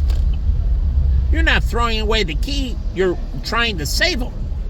Save them from themselves. What is Alcoholics Anonymous? Gamblers Anonymous? They should have it all over here. Alcoholics Anonymous. Truly. Don't let it become too late if you're having a problem. We support it. That stops from having, like cops, so many drunken, unbelievable, despicable pieces of filth. Truly, I didn't make friends with those cops at the drinking place at Mike Cop Bar. He owned it. He was a retired cop. Those cops would come in, shoot their guns off, and were despicable drunks. Not a single one of them I made friends with. I hated them. This goes back to 95. when I was running Charlie's, because everything was closed. By the time I get off, I go over and have a drink. I'm like, what's going on, Mike? He's like, these stupid assholes won't give me the gun. They're shooting off the gun in my ceiling. And he gets closed down. It was a key club. Who closed it down? Well, they got pressure from the locals who put pressure on the cops to close it down. It was cops misacting. They're coming and being drunken idiots, not giving up their firearms. And he's like, what can I do? Yeah, I agree. I hated all of them. And and my friend Mike, he was like 70 years old. Truly, Mike was a 70-year-old retired Chicago cop running his establishment. That's where all his money was, in the Key Club. And he opened it up because he saw a need that cops didn't have anywhere to go because places are closed down at 4 and 5 a.m. And so he created a late night place for them, a sanctuary, where only cops hang out. Look at this piece of garbage. He created a sanctuary. They almost gave him a heart attack. He lost everything. Fellow men in blue, they destroyed his life. They destroyed his life. I put out videos about Mike's. It's by the railroad track, by the Potbellies up there. It's no longer there. Drunken, stupid piece of shit. Chicago PD destroyed his life. He was 7 years old. He sunk all his money into that place. And they caused it to collapse because they kept on acting out, being stupid with their guns. I had problems with Cook County and Lake County Sheriff coming into Baja Beach Club. And my cops that I had from Chicago PD couldn't get them to turn over their guns. And they were flashing the guns when they got drunk in the bar, threatening people. And whether it was a piano bar, and most of them hung out in the piano bar, not in the nightclub part. They hung out in the piano bar, but they did all kinds of stupid shit. And they would get drunk, and then they would piss somebody off, and they'd be like, dude, and they would say something to him, you can't do that, you're a jerk. And they'd be like, they pick up their thing, they show their gun, they show their badge. And then it comes to me, and I go over there, and I'm like, you can't. And I told him, I'm a cop, you can't kick me out of here. And then I would call in the area commander. I call 911, I tell them I want the captain or area commander down. And do you know what they told me? Well, they're a cop and we can't remove them. I said, they're flashing their badge and gun, and they're in the wrong, and they're intoxicated, and you won't remove them? Well, we can't arrest them or do anything. What do you mean you can't throw them in jail? And so what happened was I finally got my leverage over them. How did it? When one night the Lake County sheriffs and the Cook County sheriffs were hanging out in the piano bar being drunken idiots, and they got into a fight between themselves. And then we threw them out, and we were able to, and they went outside, and this is at close, and the Cook County sheriffs had baseball bats and were chasing the Lake County sheriffs with baseball bats, and they caught up to them and were bashing their skulls in right in front of my place, and the Chicago PD showed up. And guess what? After that, the area commander said, if you have any problems with them, they act up, we'll throw them in jail. No problem. We'll lock up all the fucking cops. But it took one set of cops trying to kill the other set of cops for it to snowball to where I got this authority. And I could have any cop thrown in jail immediately. I was king. And so those cops, and it trailed over to the alumni club on Division, that they knew that if they didn't do what I said, they would be put in jail by their boss. And I mean jail. They would come, put the cuffs on them, take their guns away, their badge, and throw them in fucking jail. So I became their boss. But it took a long time, years of complaining, and then their constant misconduct. It's like here, it's a joke. Where are all these black charities? They say they're so good. Really? So, I guess they're not. Really? Where's Jesse Jackson down here? And his son? Julie. Oh, that's right. He doesn't do this Operation Push. He just extorts things from people. And I can give you money extortions by them. So, I don't help them. Where the hell the black charities? Where's the Urban League and all these minority, the Rainbow Coalition? Truly. Why should I lift a hand? They get all this money, and the majority of it came from white people. Yeah. As I showed you, the United Negro College Fund was seeded by all white people. The money didn't come from black people. It came from white people.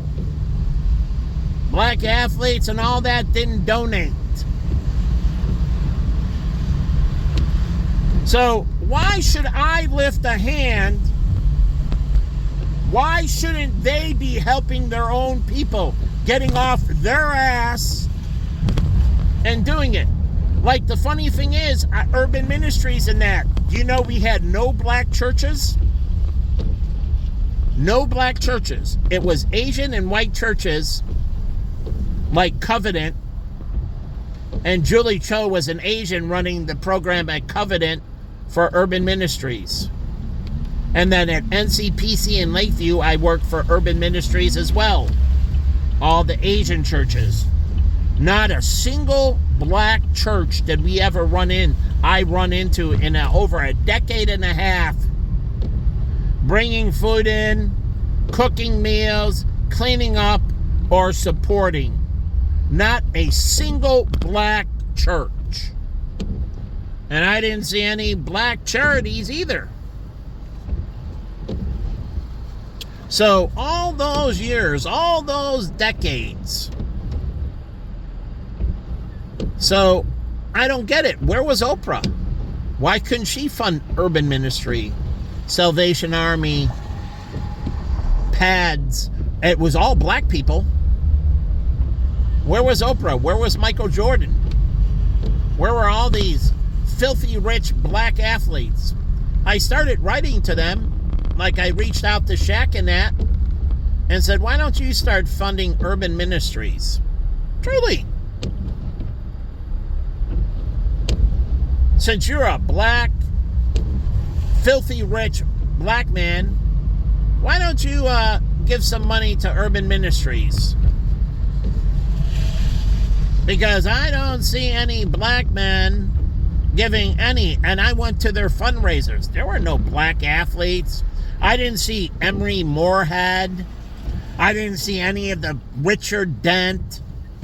I didn't see any of them. PADS, Urban Ministries, Pacific Garden, Salvation Army. And all they were helping were black people. Mainly black men. In all those years, nothing.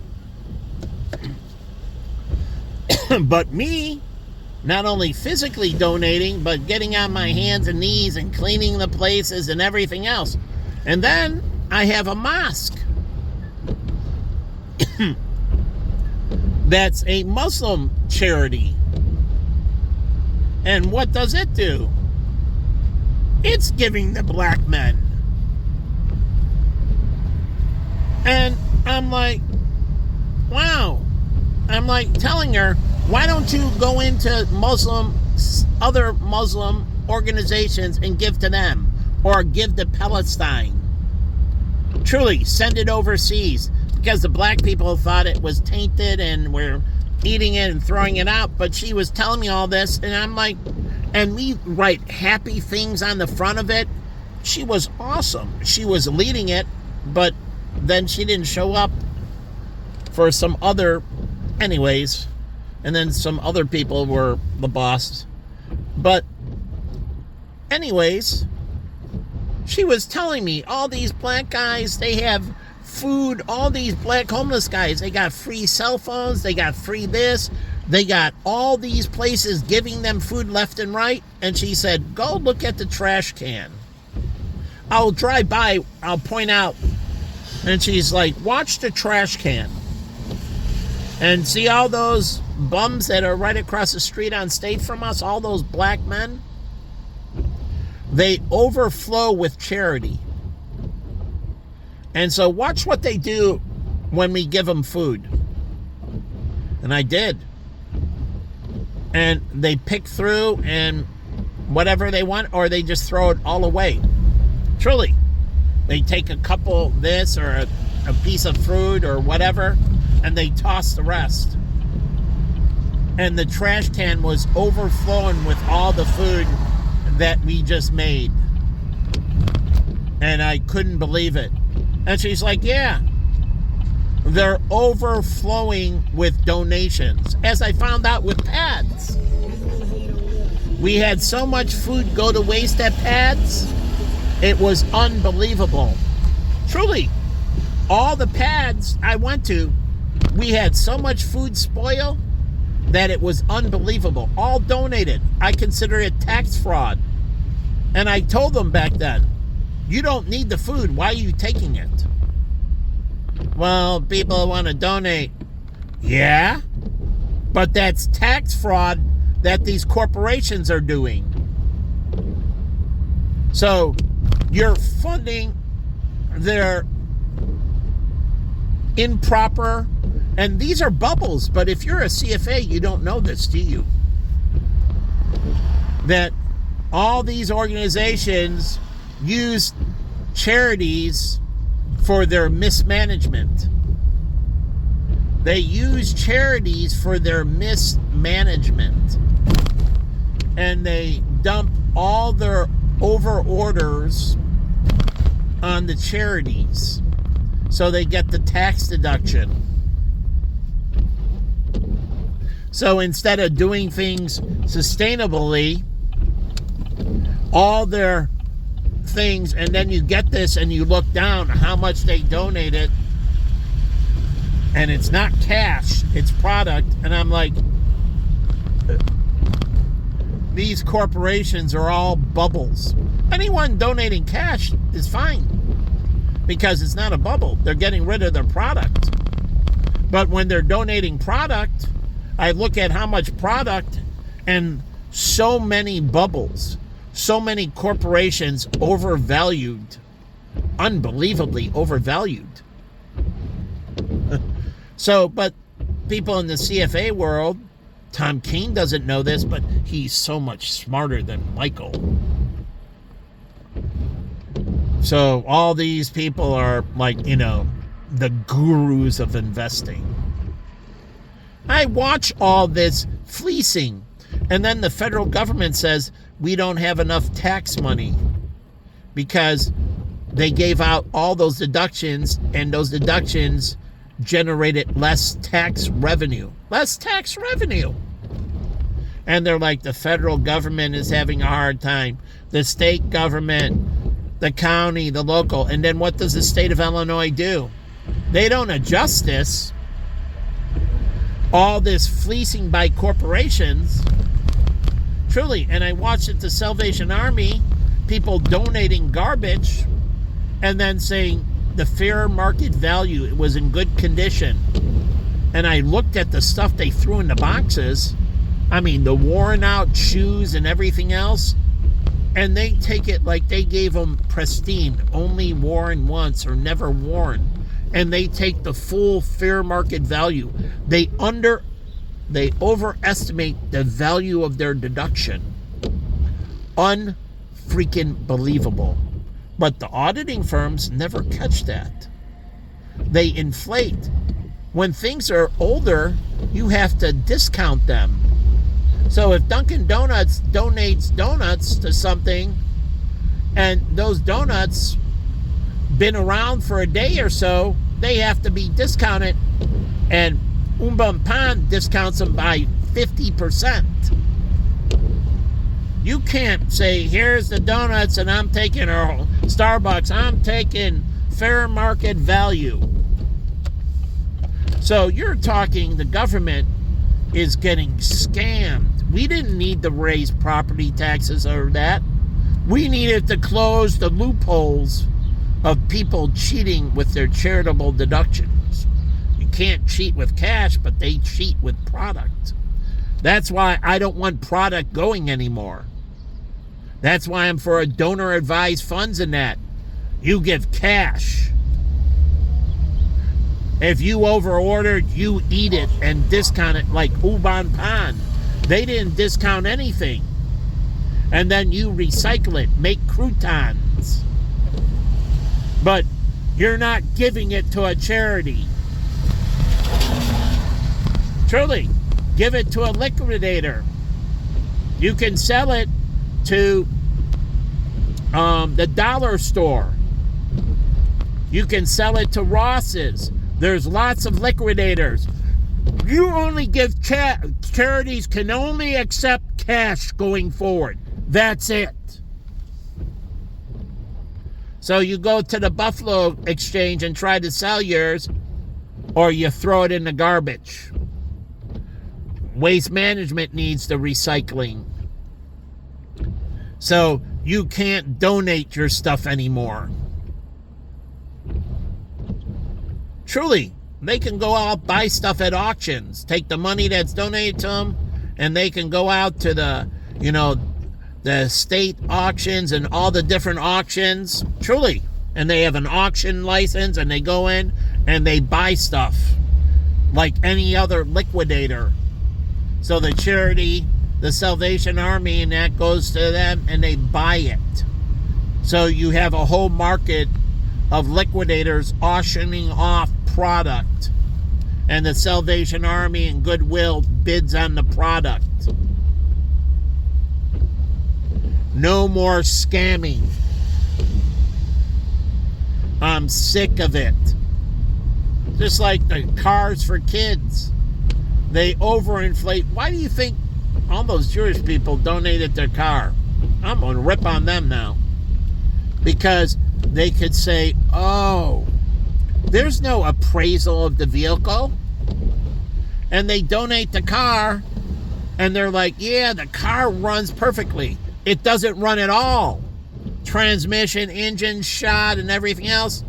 And they're taking a $5,000 deduction for the car. They look it up. How much is the best used car sell for in this? That's what I'm taking. Cars for kids. So they donate the clunkers there because they can take, it's a scam. The government is getting ripped off. They're overinflating the value. Here's the park. This is where all the black bums used to hang out. And I'll show you where the trash can is. It should be right around the corner. They took out the trash can. It used to be right over here, the trash can. Now they have trash cans in the park, which is better, and a recycling bin. But they used to have a trash can right here, and it would overflow with food waste. And I talked to a black guy here, and he's talking about the Universal Record Locator, URL. And he talked about, basically going to the library and everything else. But he also talked about these people looking up pornography and everything else on the library and doing indecent things. He was a black guy. He was a good black guy, but the bums are right here.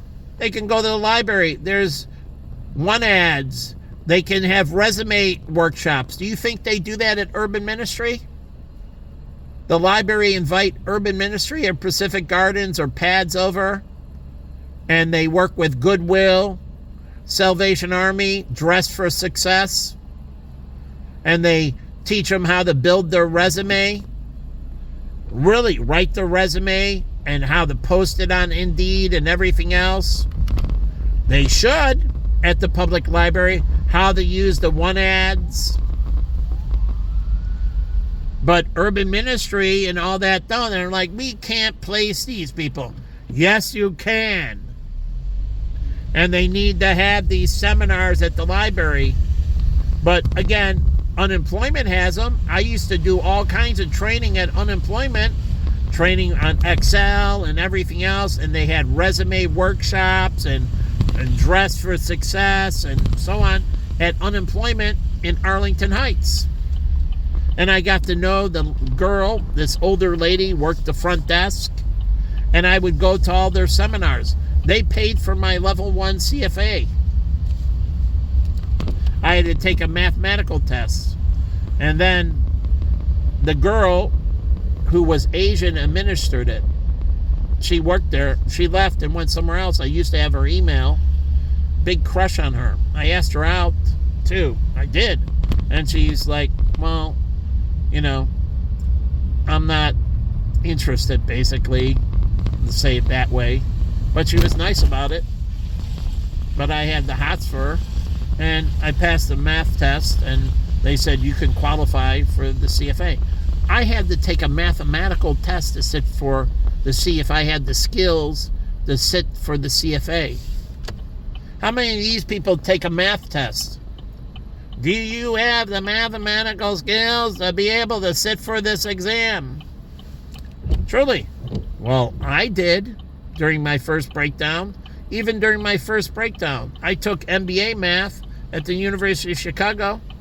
Did quite well. I was busy, and at the beginning, I didn't, and then at the end, I aced everything. As it got more complicated, I got better. Not worse. The class started off easy, and I was worse. When the class got more complicated, I was better. Out freaking standing, and made friends with my teacher who teaches high-speed trading at Illinois Institute of Technology. But as it got tougher, I improved. So, again, you don't understand. And truly, I wonder where that Asian girl is today. But either way, I do have hots for Asian girls. I saw 2 beautiful ones by Russian Division. But I used to come down here to an Asian church, and we used to use the underground parking.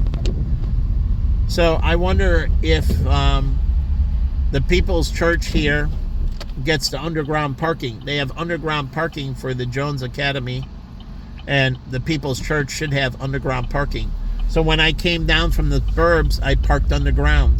And we had a lot of people that came from out of the city and that used the underground parking. And then when we had parking garages too.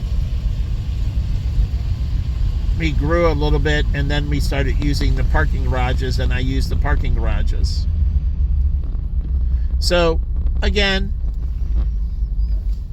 here, we got a flatbed. Do you know why you do a flatbed? Because it's supposed to not put stress on the front end of the car.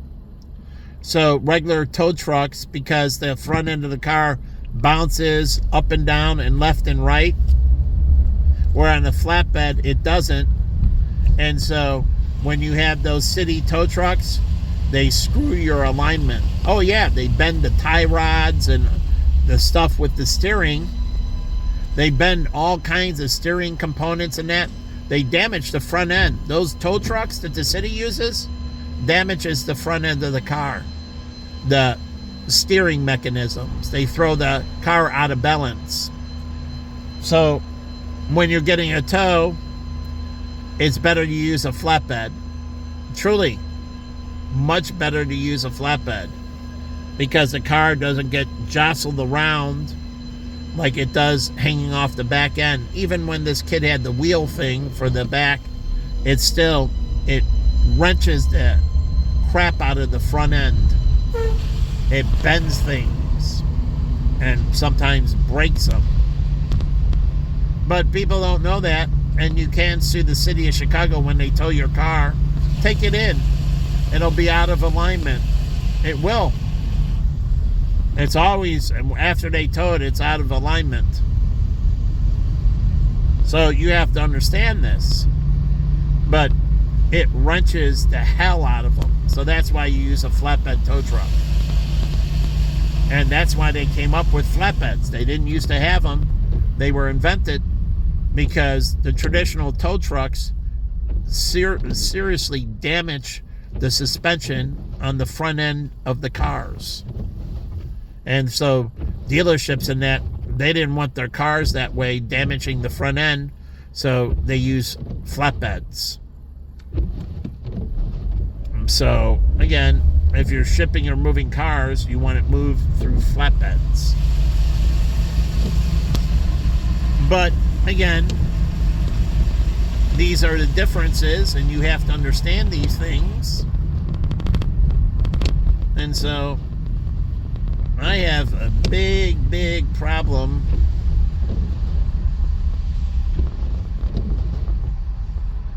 with a community not doing what they're supposed to be doing. So down here, so there should be none. Vagrancy should be the law of the land. Or do you want to invite people and the vagabonds coming from other states to live on our streets? Because if you're not enforcing it, then these people come down here from all over the place and they'll live on the streets. And do you want that? No. So you enforce vagrancy.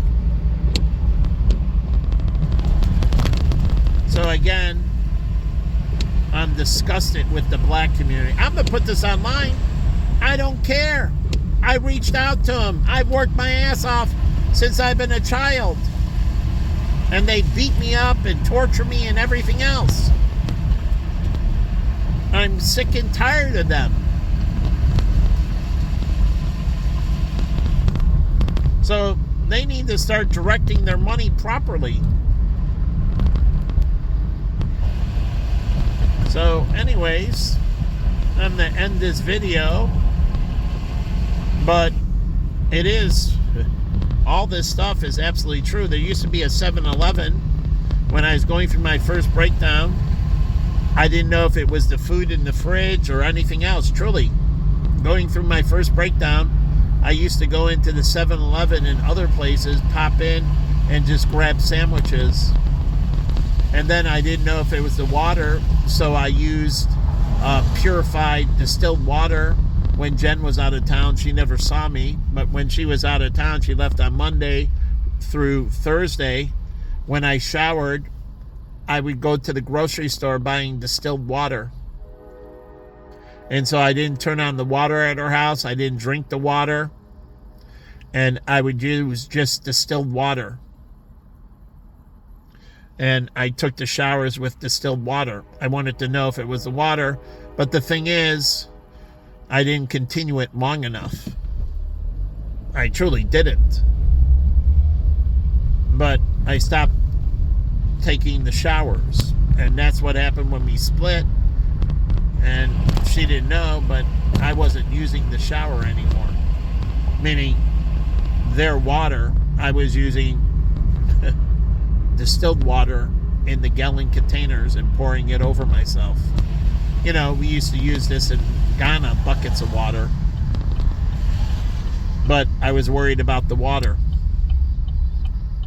And then I stopped eating stuff in the fridge, and I started going out and eating at different places to see if it was, the food, maybe there's something.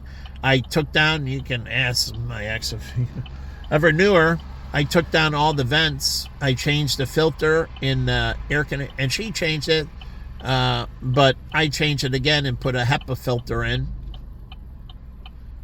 So I wanted to know, and then I vacuumed out all the ventilations, I cleaned all that, but she put back up the vent covers, and there was one screw missing, which I don't know how that's possible. But again, she put back up the vent covers, but I took the pipe and stuck it all the way down the vent and cleaned the vents. Now, it's not like houses where you have these long things, and so we had this ability, and so I cleaned out all the ductwork, and then, truly, this is going through my breakdown. Then I took out all the clothing, her clothing, my clothing, and I wiped down all the drawers, I wiped down all the closets, I cleaned all the cabinets, I re-cleaned all the utensils and the plates and everything. Now, I didn't re-clean the clothing, but I removed everything. This is my progression, trying to figure out what was going wrong with me, because going into it, I was in phenomenal shape. And thank God I was. So I could take the abuse from my brother and everything else going on negatively, because I was in phenomenal shape. I cleaned up my diet. Truly, you can ask my ex, it was impeccable. My sister knew somewhat of it, and she was highly impressed. But I was doing all this, trying to figure out why things were off. And then my sister throws me into mental health, and they put me on lithium and everything. And then finally I get to a therapist, and he's like, you don't need to be on these drugs, and these drugs are not good for you. But this is my natural progression. I am deeply in logic, and I'm hyper analytic. And so I go through these progressions, constantly looking to see what is causing my issue. And I am incredibly detailed. But they threw me off of my path, Jen did, by kicking me out. And then I was at my mother's, and it threw me into another environment. And then when I got to my mother's, I tore apart the house and cleaned everything. She didn't know that. When my brother and mother left, I would move everything out and clean everything. Again, sanitizing and sterilizing my environment. And then I eventually bought the air purifiers when I got some more money later. And I did all this to cleanse and, and this is all seeking excellence before God. And I went through and I got over it. But again, you have to go through this process. And do you know the pain and suffering I went through? It was unbelievable. But side note, I had to do all this work. No one would help me. And so I went through a great purification process. Unbelievable purification process. And it solved my problem. I remember I was at an AMC at the 21. I was watching that movie with Michael Caine. He's awesome. And I love him in the original Italian Job. And they have those little cars. But people don't understand why they were so popular, because European streets are so tight.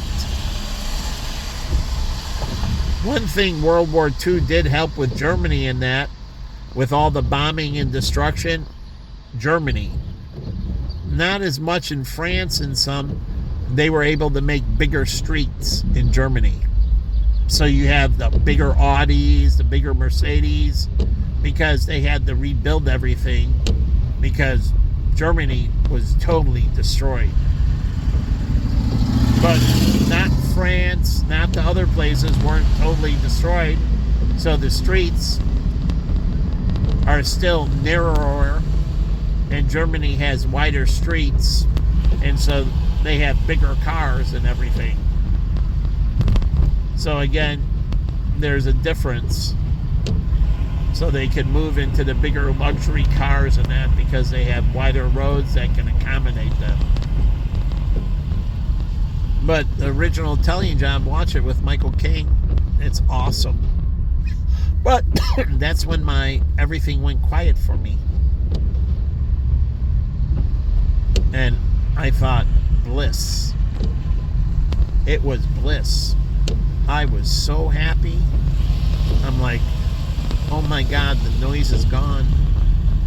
And I am incredibly happy. So, again, if you're running an experiment on me with noise, God's going to kill you. Just to let you know. Why would you torture me again? That was incredible. I had to work through it and live through it. And it did create incredible chronic stress. It was hard to deal with the noise. It was incredibly difficult to deal with. Make no mistake about it. But I had to deal with it. It's either that or off myself. So I found out how to deal with it. But it is really difficult. It takes a lot of willpower, self-determination, and it was unbelievably difficult. So you don't understand. And then throw onto it what the lithium and other things did to me. Unbelievable. They messed me up so bad. I didn't have the weight issues and bone issues and water retention issues and so on. I still had that problem, but I was in great shape. And then I had to deal with all those. Then it gave me the feet issues and so on. It compounded so many. I ended up, the lithium gave me panic attacks. It gave me PTSD. It gave me all kinds of psychological problems. Let's look it up. I'm going to stop this video.